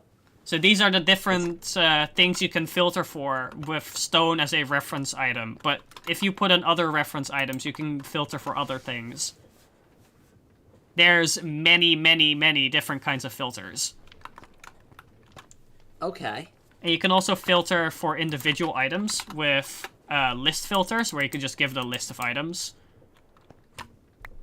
Or you can filter for cardboard, like, you might have seen before the cardboard packages that I've been sending. Sorry. You alright? Go ahead. Yep. Do you remember the cardboard packages that I sent around my whole thing over there? Yes, actually. You wanna show? Sure.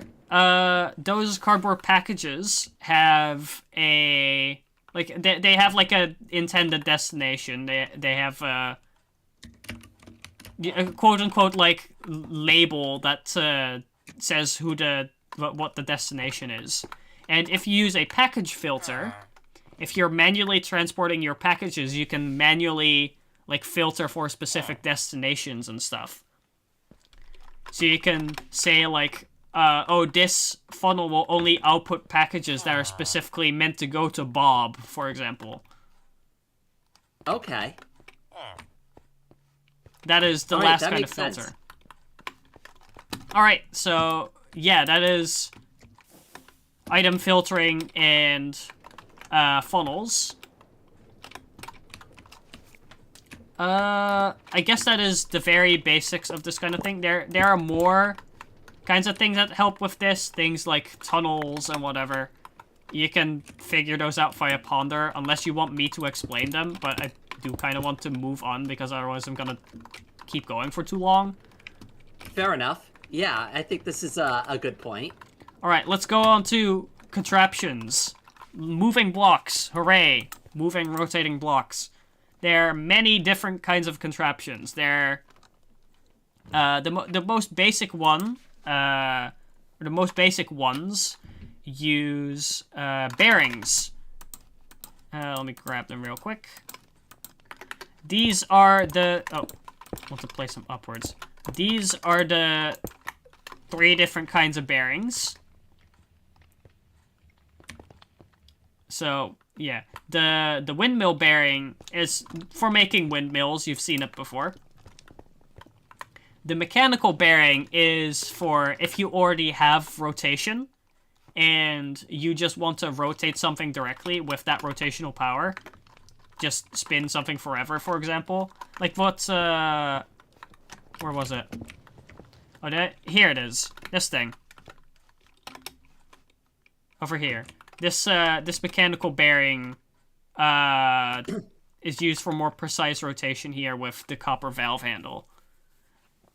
This is a use for a mechanical bearing. And then lastly, there's the clockwork bearing, specifically for if you want to make big clocks.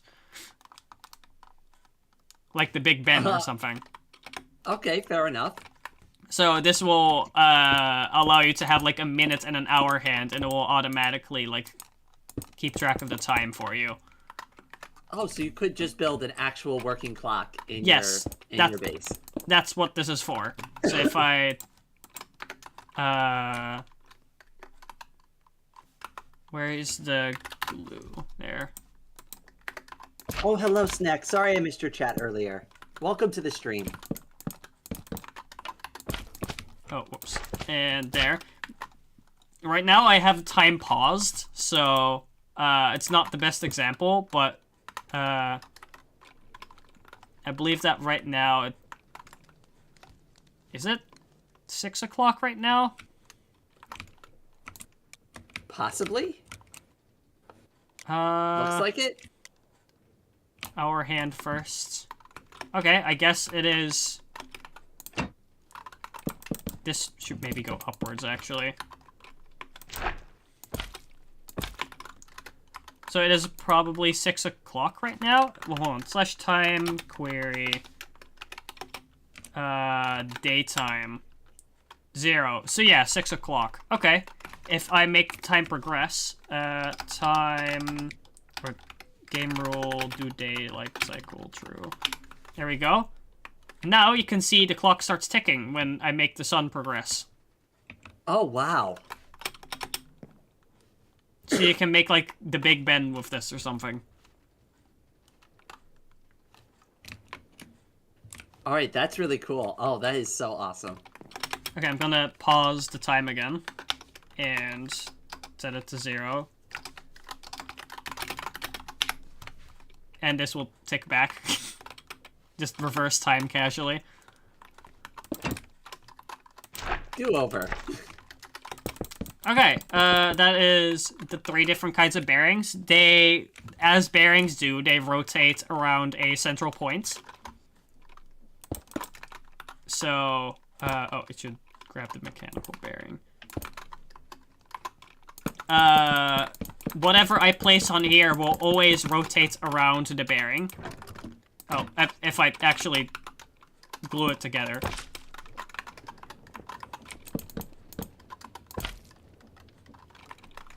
There we go. Whatever is placed on here will always rotate around the bearing because it is the rotational axis, so it is the center of rotation. Does that make sense? It does. Okay. There is the mechanical piston. Let's take a sticky mechanical piston here. It is like a normal piston, except longer. If I grab a piston extension pole, you ever worried about how your piston is only 1 block long? Yes. So, what's fun about the mechanical piston is it can be really quite long. Oh, wow. This is another type of... So here now the piston arm is a contraption, and whatever it pushes is treated as a contraption. So you can, for example, put a drill on this to drill a big tunnel. If you want to use pistons for that, for some reason. Can we try that? Will it reverse? I can reverse it by just reversing the motor. Here. There we go. Okay. And if you put a drill there, right? Yeah. There we go. Done. You ready? I am... Well, now I am. Okay. Oh, wow.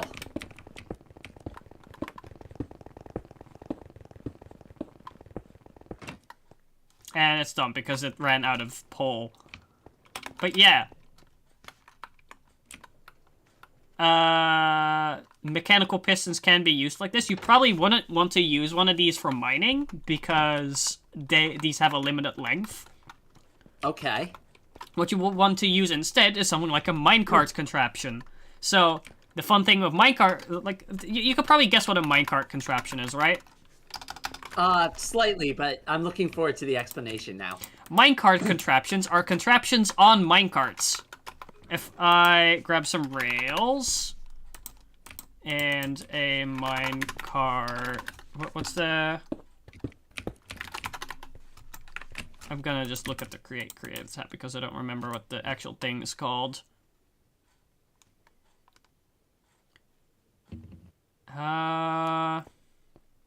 It's called like a assembler or something.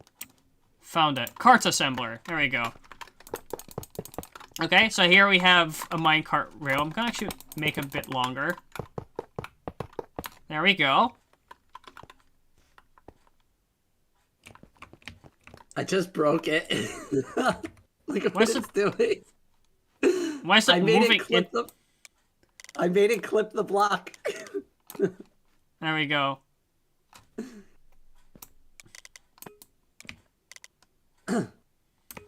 Oh, oh, it steps back to the beginning, probably because of the mode. Only place when anchor destroyed.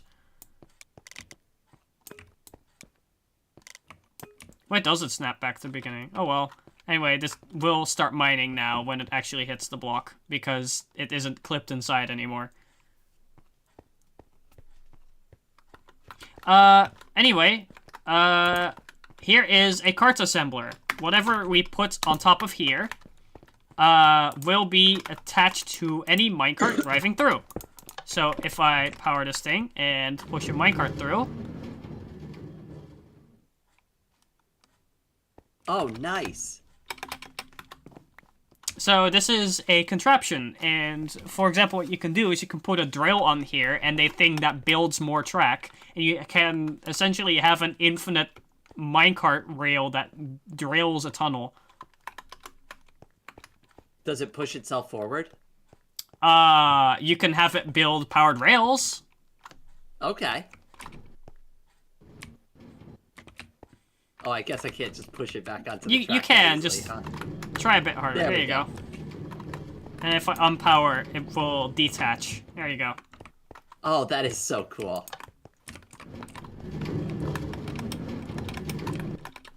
And we're putting single blocks on here, but you can put massive things on contraptions if you just all glue them all together or something. So, there we go. Push it back on.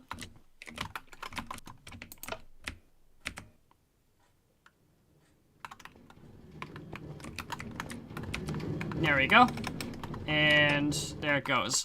And what I could do is I could just put some big structure on here, take the super glue, glue it all together, and then the minecart will pick it all up. There we go. Oh, and it rotates it once too, so like you put the drills on the opposite side, then it faces. Yeah, it will always face toward the direction it is moving.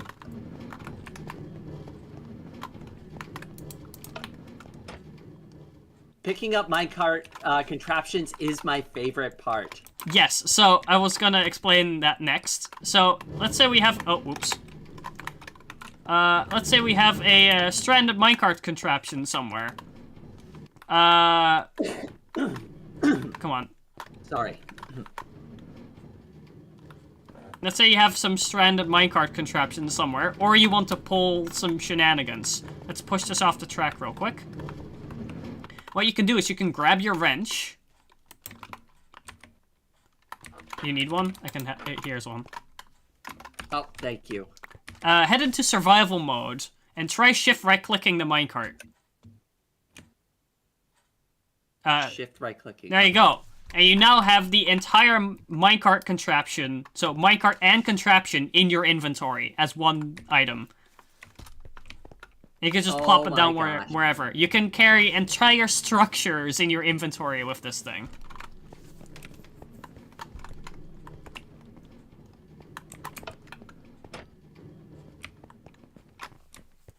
And it removed it. Yeah, because I unpowered it. The redstone state determines whether it attaches or detaches. If I could get the stupid minecart onto the thing.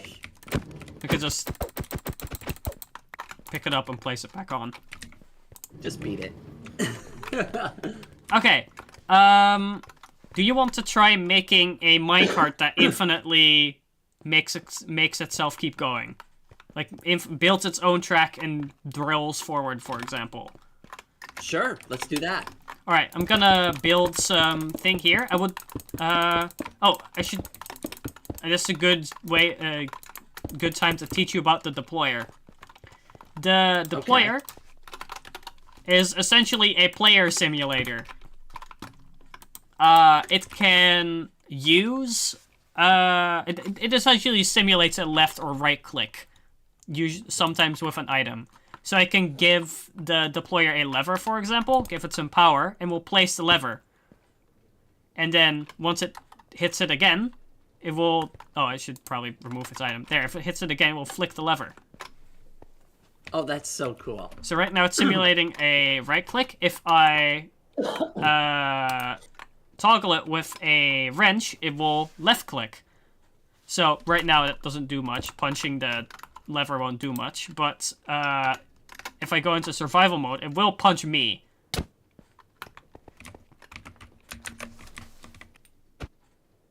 You heard the sound. Oh, You're in creative mode, but there you go. So this is a player simulator. You can left and right click with it, which means if you can right click with it, you can build with it. that is true. So we can use this to have it build its own rail, and then maybe place some redstone torches or something next to the powered rail to power it. Does that make sense? It makes sense. All right. Wait. Goggles. Here, some redstone torches. Let's grab some rails. Powered rails. There we go. Here, so we wanted to build something like this. Okay. The deployer always goes 2 blocks in front of it, so we want to do something like this, where it will aim down and then place the rails here. I'll quickly give it some rails. And we can have another one. Oh, oops.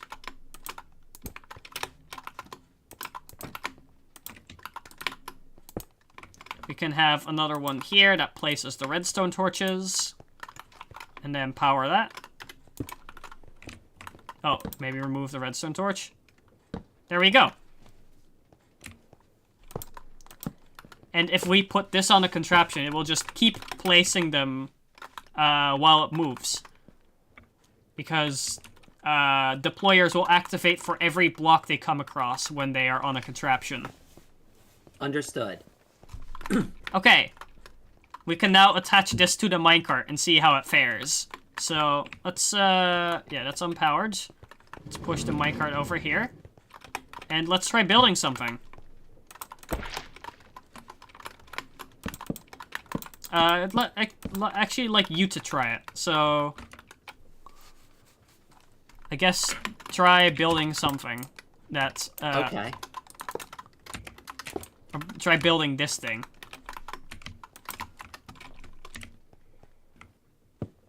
Are you in survival mode right now? No. Oh, I wanted you to be in creative mode. It was just... Okay. All right. No worries. It's just double checking.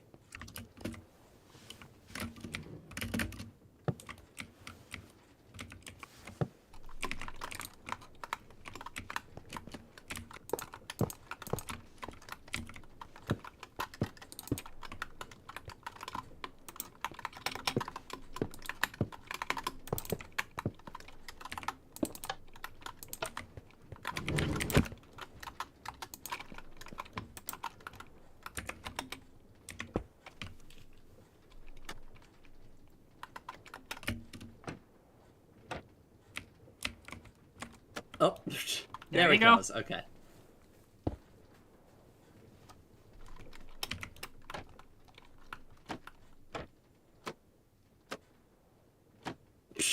I'll get it eventually. Nope, not that way.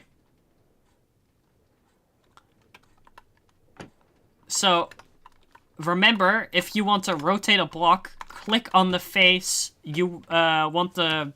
Like, click on the face of the rotation axis you want. So, Yeah, that's way easier. that's not way easier, that's how it works. So, that's not a tip, that's a requirement. Which makes it way easier. I guess. Okay, do you want to maybe put some storage on here? I want to try to figure it out. Alright. I'm going to try.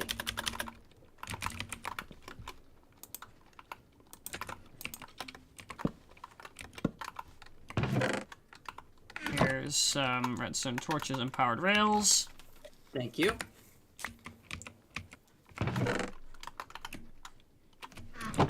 Okay, and something you want to do, as a quick tip, if you want a deployer to always pick a specific item, especially on a contraption, you can use the filter slot on it. Okay.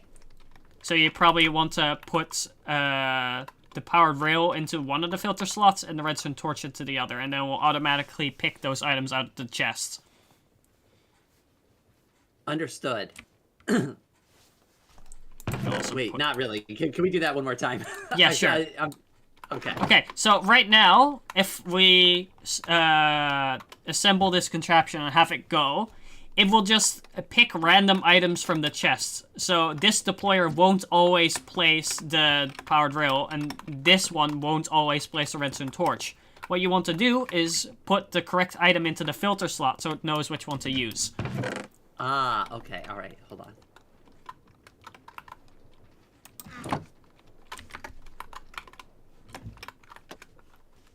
The filter slot's on the side here. Understood. Okay, and here we go. Here we go. So this one needs to be powered rail. Yep. This one needs to be redstone torch. Yep. Okay, got it. Cool. Now I would like you to try out super glue, which is how you basically connect blocks together for a contraption. You just draw a rectangle with it, basically. Oh, okay. Oh, that's way easier. And you can left-click with it to remove some. You probably want to include the deployers in the chest in your Okay. glue. I think that's all glued together now. May I see? I don't have the... There you go. Okay, I'll copy it real quick so you can have one as well. Here.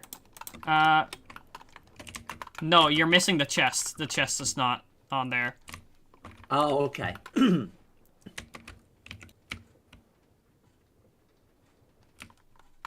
gonna retract this thing because it's... Oh, whoops.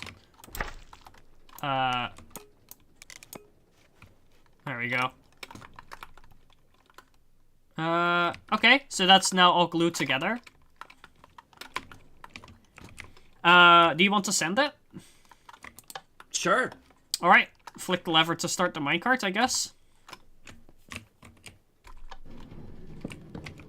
There we go. It's going.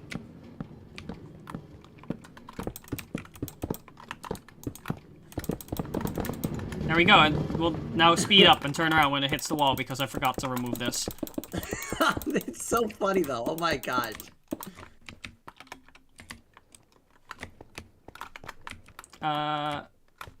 Hold on, let's disassemble it.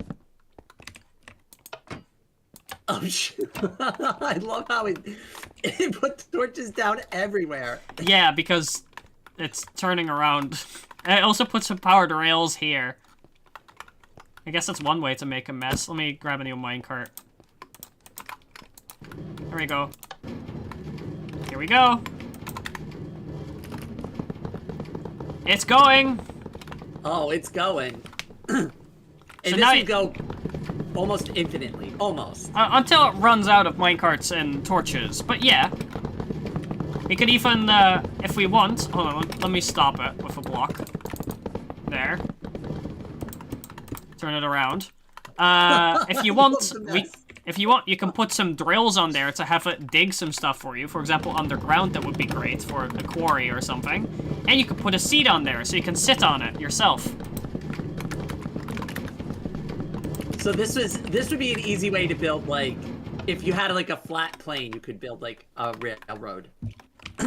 I mean, if you want to build a railroad, you might as well use a train, but yeah.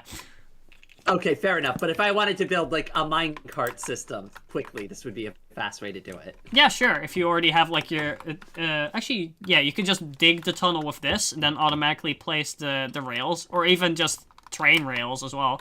You can have it break its own rails and then place train rails behind it. Oh, that's cool. You wouldn't use a drill to pick up the rails because they're not solid blocks.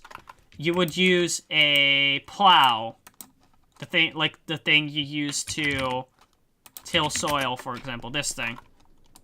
If I can actually do the thing, there we go. These will both till soil, and they will pick up things like torches and rails and stuff, things that are non-solid. Oh, it's turned off. Hey, there it goes. And now you can sit on it, on the seat. If you're... There you go. To infinity and beyond, or at least until you hit this block. I mean, yeah. Or until it runs out of this inventory. I think this block comes sooner. Oh, that is so fun. I'm glad you think so. So, This almost reminds me of the train scene from Half-Life, the first game. like the thing where you start out? Yep. Interesting. Yeah, I don't know why. It's just the sound effects and the way it was moving. Sure. Fair enough. You want to put some drills on here to mine some stuff? Oh yeah, I do have some drills. So could I just put drills right here on the front? Yeah, you could just put them everywhere, and then as long as you glue them, it should work. Like, I would probably recommend doing something like this. Actually, digs away all the blocks it needs to move forward. There you go. That looks almost glued together. Yep, cool. There we go. Is that it? Did I get it? Yeah, I think so. Okay. Let's remove this redstone torch. And... is this turned on? Nope. Cool. Hold on, I'm gonna build some stuff right here at the end. It's, Where oh yeah, sure. I'll go sit in the seat then.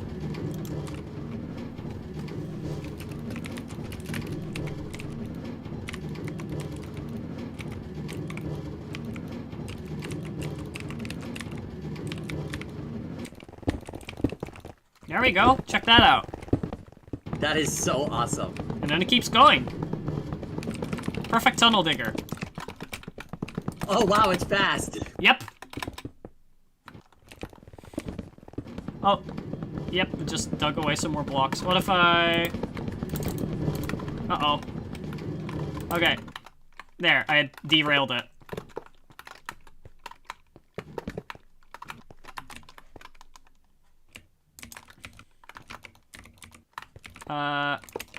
There we go.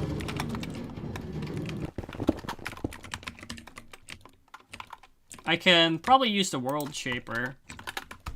That might be better. Yeah. Than me trying to desperately place blocks. Okay, waiting for it to arrive. I could just add some here. But yeah, all of these blocks it's mining will all go into its inventory because it is attached to a contraption. So if you look in the moving chest here, there's a bunch of sandstone in there now.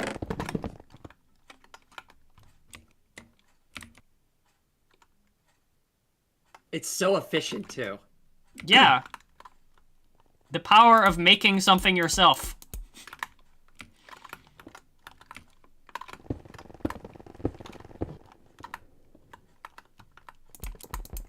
But wait, if you're on top of this thing, wouldn't it start suffocating you into the ceiling? Not if you build the drills up one block higher to protect you. Okay, fair enough. I was wondering about that. Oh wow, it's not gonna stop. It is if I make it. There we go. There we go. Now it's gonna turn around. And now it's gonna place the redstone torches on the other side as well. It's nothing if not efficient. That's true. We. This is so awesome. But yeah, you can, you've probably already noticed this, but you can, like, walk around on these contraptions pretty cleanly as well, and use quite a lot of blocks in them, like chests and stuff just work.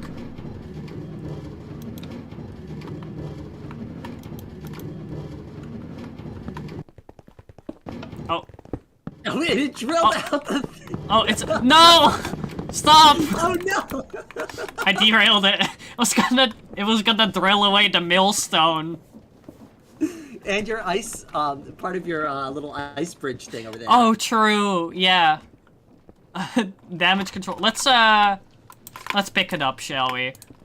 Yeah, this is what a beautiful, beautiful mess we've made in your creative world here. I know, right? This is what a testing world is for. Oh, it actually removed its own carts assembler. It was gonna go on a rampage. It was not gonna stop until it ran out of redstone torches. There we go. Cool. Now you're gonna have it clean itself up? We can do that. Let's replace this with some plows. Probably need some supporting blocks for that behind here because they need to be mounted on a wall. Some plows here, then they need to be physically attached to the rest of the machine, so... Okay. Oh, the deployers are kinda... You know what? I'll just move them forward one block. There we go. And... Oh. This should do the trick.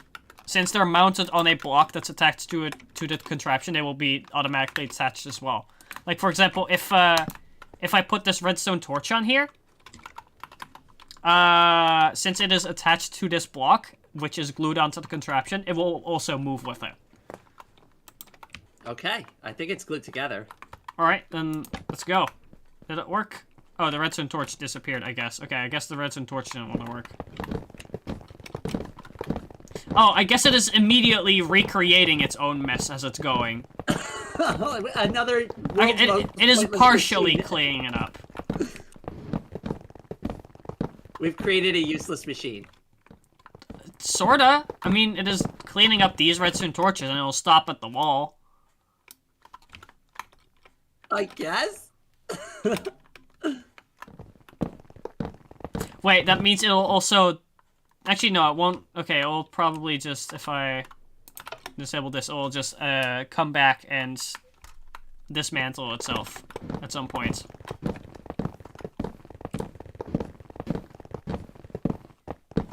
But yeah, this is a kind of contraption, a minecart contraption. They're pretty cool. They are similar I definitely agree. They are very similar to trains. Trains are also contraptions. You can also put stuff like drills and plows and whatever onto trains. I definitely want to do like kind of like a whole stream around trains because trains are one of my favorites. So I know once we get into it, I'm gonna want to play for a while. So we can build a big train system and maybe even like if you let's see, if you check your journey map, like if you press J. Okay. And then go through the menu to the actual map. Map. All right. Max zoom increased. Web map is now its own mod. What? Oh, you're looking at the changelog. Just click close. Just go to. Okay. All right. And then you're in the actual full screen map, hopefully.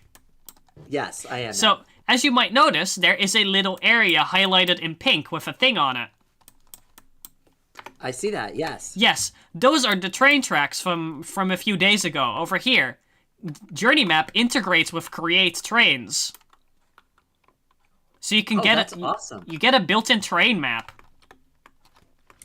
So if I go over to the train here and start driving it, you should be able to see me moving and see the train and stuff. Or if I just make the train move itself, I could probably put like let's put a villager in there to drive the train. Come on, I don't want to... Come on. Oh, it's not. That's why. Disassemble train. Put a villager in there as a... Where are you? Oh, you're all the way over there. Okay. Okay, buddy, you're gonna be driving this train. Stop opening the door. Okay, assemble train. Okay, are you gonna... Are you driving the train? I need watching you fly all over the map. Need to give him a train schedule, probably. Just, can I tell you to...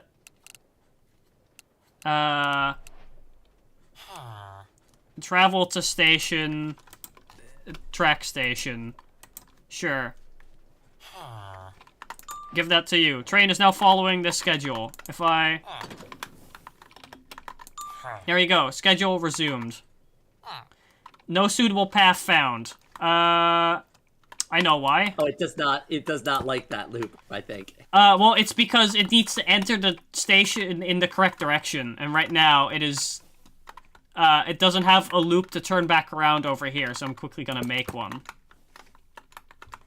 Oh, and it updates the map in real time, too. That's awesome. Yep. You know what? I'm just gonna cheat, and I'm just gonna... if I just add, like, a bunch of rails here... Oh, I could have more space over here, I guess. I'm just building the loop. Don't mind me.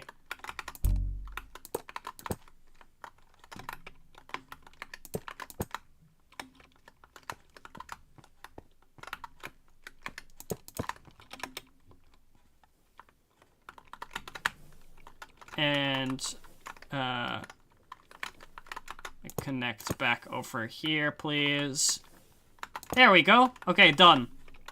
And now, if I tell him to... Okay, no suitable path could be found, my ass. I know the path. It is go straight forward. There it goes. I'm just doing it manually at this point. Okay, fair enough. I wanted him to... Oh, navigation succeeded. He figured it out. Cool. Yay! So now you can see the train driving in Journey Map. You can see its rotation. You can see everything. Oh, that is awesome. I know, right? It's really cool. Minecraft mods integrating with each other is always cool. And there it is. And then it has arrived at the station. Yay! Oh, you unmuted in the in-game voice chat. Oh, did I? Yeah, I hear you twice now. Can you press M? Yep, there we go. Got it. Okay. Yeah. I guess that confirms that works. The in-game voice chat. Very good. I think this might be a good stopping point for the stream. I think we've gone over quite a bit. Yeah, there's a bunch more types of contraptions. Like, actually, I'll quickly double check. Maybe we did go over them all. Contraption anchors. Right, so there is... Oh, no, hold on, that's anchors. Where is...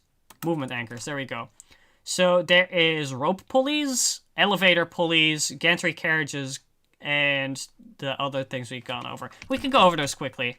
So... Okay. Rope pulleys are pretty simple. If I just place one up here, then if we just glue part of the ground together... do you want to do it? Just glue... Sure, I still have my glue. Yeah, glue some parts... No, don't glue the actual rope pulley. Shift right-click to discard. Shift right-click, got it. Okay, just glue part of the ground together. The contraption anchor should not be part of the thing. That's not big enough. It needs to actually be below the thing. Below the rope pulley. Okay, now if I give it some power, it's gonna come down. And if I pull it back up... Oh, you can just lift an entire section of blocks? Oh my gosh. Yeah, so this is one of the more cheaper early game ways to well, for example, do this. You can, for example, just put a bunch of drills at the bottom of this, put some chests on there, and lower it into the ground to make a big quarry. Oh my gosh, that would be great.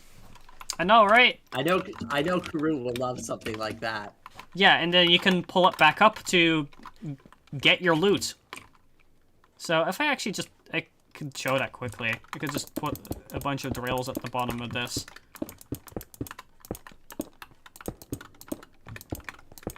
I can hear the echo from the audio physics mod. Alright, let's glue this together. And Put some chests on there. Or barrels, sure. Oh, that's a villager. Hi. You're gonna travel with today. And let's lower it. There we go. And this is just gonna drill down. Oh yeah, what is he doing?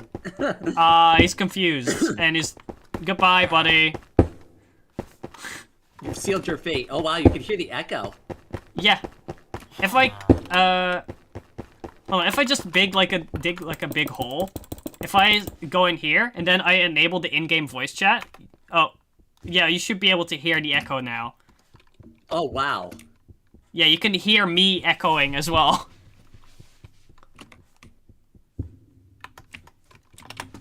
Well, he seems to be less confused and accepting of his fate now. Yeah. And if we check the barrels, there's quite a lot of sandstone in here. Because just digging a big rectangular hole like this is quite an efficient way to get a lot of materials quickly. This gets you a lot of blocks, I guess. Wait, is this infinite? Is there even bedrock here? Yeah, there is. It's like 50 blocks down. Oh, bye, buddy. Okay. The villager just He fell died down and died. instantly. If you go into spectator mode and go into the floor, and just you can hold control and scroll upwards to increase your flying speed with spectator mode. Okay. There you go. Oh wow. The void's like down here. Oh okay. Oh, we're still a while away. It wouldn't have taken too long though. There you go. We're now glowing again. You weren't glowing anymore for me, so I just applied it again. Okay, but yeah, this is the rope pulley. There is similarly the elevator pulley, which is like the rope pulley, but specifically made for elevators. So if I attach this here, and if I attach this and right-click it, oh right, it needs to. Okay, so essentially, the elevator pulley works with floors, like what you have in a building. So if let's build the platform real quick for the elevator. Where is the glue? I deleted all my items, which was a terrible idea. Okay, there we go. I'm just gonna quickly build an elevator platform.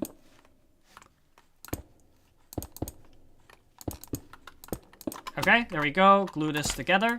Then I put a redstone contact on here. It needs to. There needs to be one on the elevator, and one on the actual floor, like this. Okay, they need to face each other. They will light up like this. The one on the elevator needs to be glued on. The one on the outside should not be on a contraption. And now, if I right-click the elevator pulley, it will attach.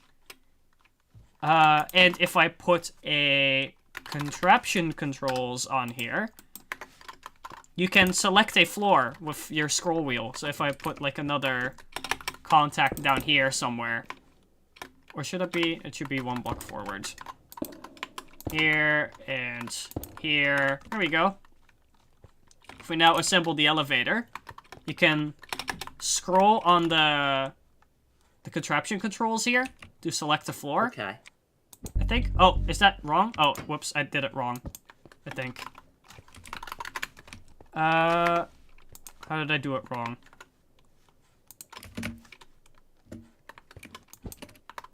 Targeted component. Why is this not? Oh, it's not glued on. That's why I didn't glue the. I didn't glue the contraption controls onto the elevator. There we go. Okay. Yeah, now you can scroll to select a floor and then right-click to confirm. Oh, that is really fast. Yeah, that's because it's on maximum speed right now. But yeah, so this is specifically for elevators instead of just lowering or raising something. This has a destination. Slow. right? Yes, you can make it to. very slow. Like sci-fi movie-ish. I We're guess. going to the mines. Wee! Uh, Alright, that's the elevator pulley, and then lastly, there is... What was there? There was another one. I forgot. Movement anchors. Right, the gantry carriage. Gantry carriage. So, this is essentially a thing that moves along a track. A predefined track like this. Oh, whoops. It keeps going in this direction. I want to go in the other. There we go. The gantry carriage is a carriage that moves along a track, like this. So, this thing will move when I spin the gantry. Let's spin it the other way and a bit faster. There we go. So, if you look at the actual gantry shaft, you might be able to see that it has, like, the thing that a screw does. What's it called again? It's either the tapping or the die. I can't remember what it's referred to. That's not... Okay, hold on. Or am I thinking of the wrong thing for... I'm thinking of a different word.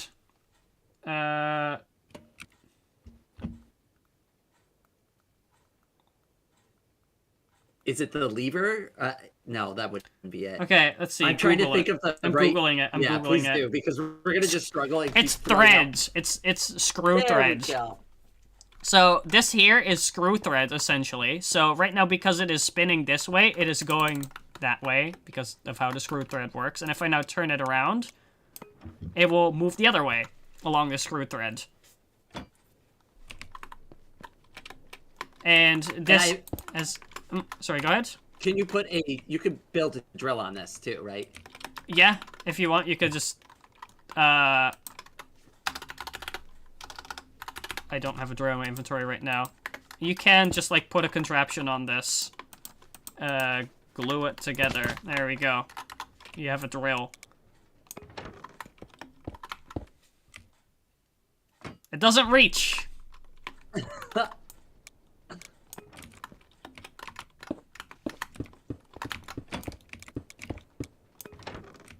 There you go. What the more interesting thing about the gantry carriage is you see how there's a rotational port on the carriage. Yes. The rotational port can be used to, like, this is basically meant to be used for moving entire machines or, like, contraptions or whatever. What I can do is I can put a shaft on here. And let's put another drill on this here. Does this need to be glued? I don't remember. Yes, okay. We can glue this part on. There we go. And then I can grab a lever. Okay.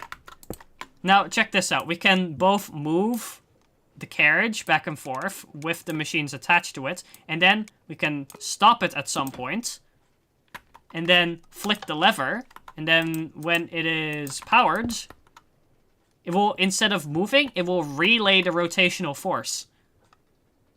Oh. So, you can move it, then stop it to rotate an attached machine, and then move it again. So if you wanted to drill out like a section and like kind of like go in like paths, so like you could build almost like a mine shaft with this. I mean, there's better ways to do that, but yes, I have done that before.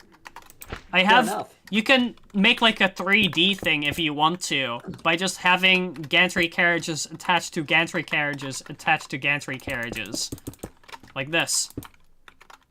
Or like, I guess that would need to be vertical, so I would attach it to the side here and make that go up. And now this gantry carriage here can move anywhere at once in 3D space if you just power it right.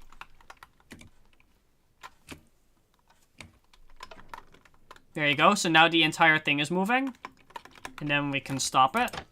And then we can power... Where's my lever?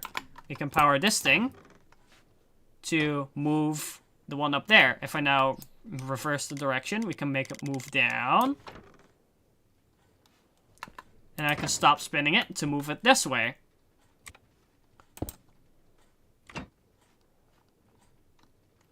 Beautiful. That is gantry carriages. That's the last contraption thing. Or the last thing for making contraptions. All right, very good. I think, well, now finally, I think we finally reached a point where we have covered everything that we wanted to cover in this live stream. Yes, even a bit more than comprehensively. Well, for everybody that is watching right now, I am. Oh, let me clear my throat. Sorry, I have been sick recently. So, for everybody that's watching right now, I am going to try to cut this down into a more watchable video because I know a live stream is not always the most conducive for finding the information that you're looking for. So I will try to get this cut down into a video so it's more of a straightforward guide that goes over everything that we covered in this live stream. But Charlotte, before we head out, is there anything else you wanted to say? Yes, I forgot something interesting about the elevator. You can firstly attach doors and stuff to it, like trains, and they will automatically open once they reach a floor. And you can call your elevator by powering the elevator contact. Oh, and the door opens automatically. Yeah, and you can specify for each floor as well which doors open by right-clicking the elevator contact. So if you only have doors on one side for a specific floor, you can make sure that not all doors open so everyone stays safely inside. Unless you didn't care about safety. If you don't care about safety, then that is negligence. Very fair, very fair. But yeah, elevators and the stuff they can do. I had to bring that up because this is cool. I agree. All right, then. So, I guess with all of that out of the way, I just wanted to take a moment for thanking you for not only putting all of this together, but obviously going through the process of showing and teaching not only myself, but anybody else who's curious about this as well. Mm-hmm. Should I maybe tell people a bit about myself? Absolutely, go ahead. Which, honestly, Yeah. I doubt people don't know me if they're watching you, but, hi, I'm Charlotte. I do all kinds of stuff on the internet. I make computer programs, mostly, and, let's see, I guess I do streaming sometimes as well. This is the first stream I've done in a while, but I'm planning to stream a bit more. And I also have a Ko-fi if you want to check it out. And speaking of which, you should also check out Rain's donation stuff. Oh, well, thank you so much. And yeah, absolutely. I'm going to be doing more streams with Charlotte going forward. So we're going to be doing more Create Stuffs next. Just said, I assume Create Mod needs a 20-hour video just to explain the basics. Well, we're going to do our best. We're going to try to cut it down, keep it concise. Hopefully it won't require 20 hours. Who knows? It may. But we're going to keep making more videos like this until I get the hang of it. And hopefully everybody else gets the opportunity, if they don't know anything about this mod or just looking to pick up some stuff that they may have missed out on, can get some good information as well. All right. For the next stream, I will probably have a script and a pre-made world ready, unless we're planning to do another one in between. Like, we could do, like, the train one in between or something. That might actually be a good in-between just in case, but we'll kind of, we'll play it by ear a little bit and just see what makes the most sense for next time. But it's either trains or you're going to have another script. Well, not another script. This was completely unscripted, but, I will have a pre-made, like, world showing you different things for the survival progression thing, and, those are some fireworks. Sorry, I was distracted.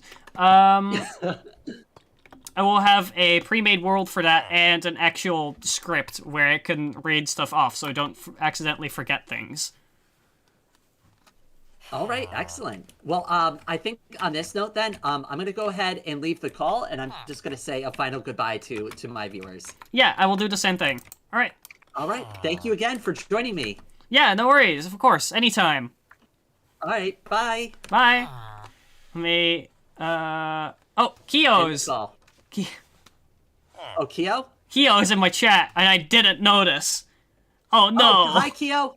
Hi, Keo. Hi. Hi. We noticed you. We see you, Keo. We see Thank you. for everything. Keo says I'm a filter switch. What?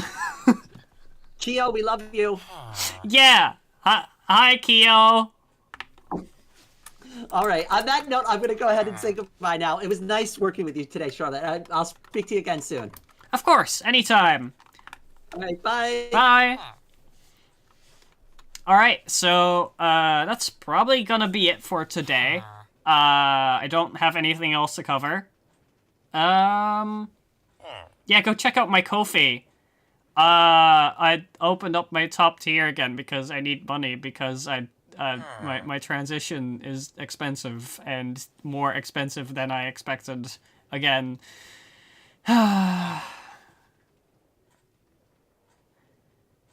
Yeah. Okay. So don't donate more than you can though. Like you prioritize yourself. Let's see. What else do I have planned? Well, there is some more create stuff I have planned. I might do some more programming streams soon.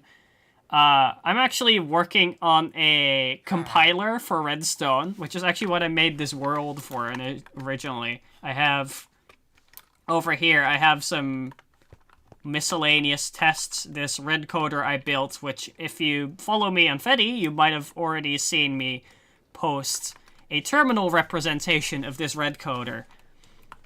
There's some more stuff I did here, some questionably legal stuff, and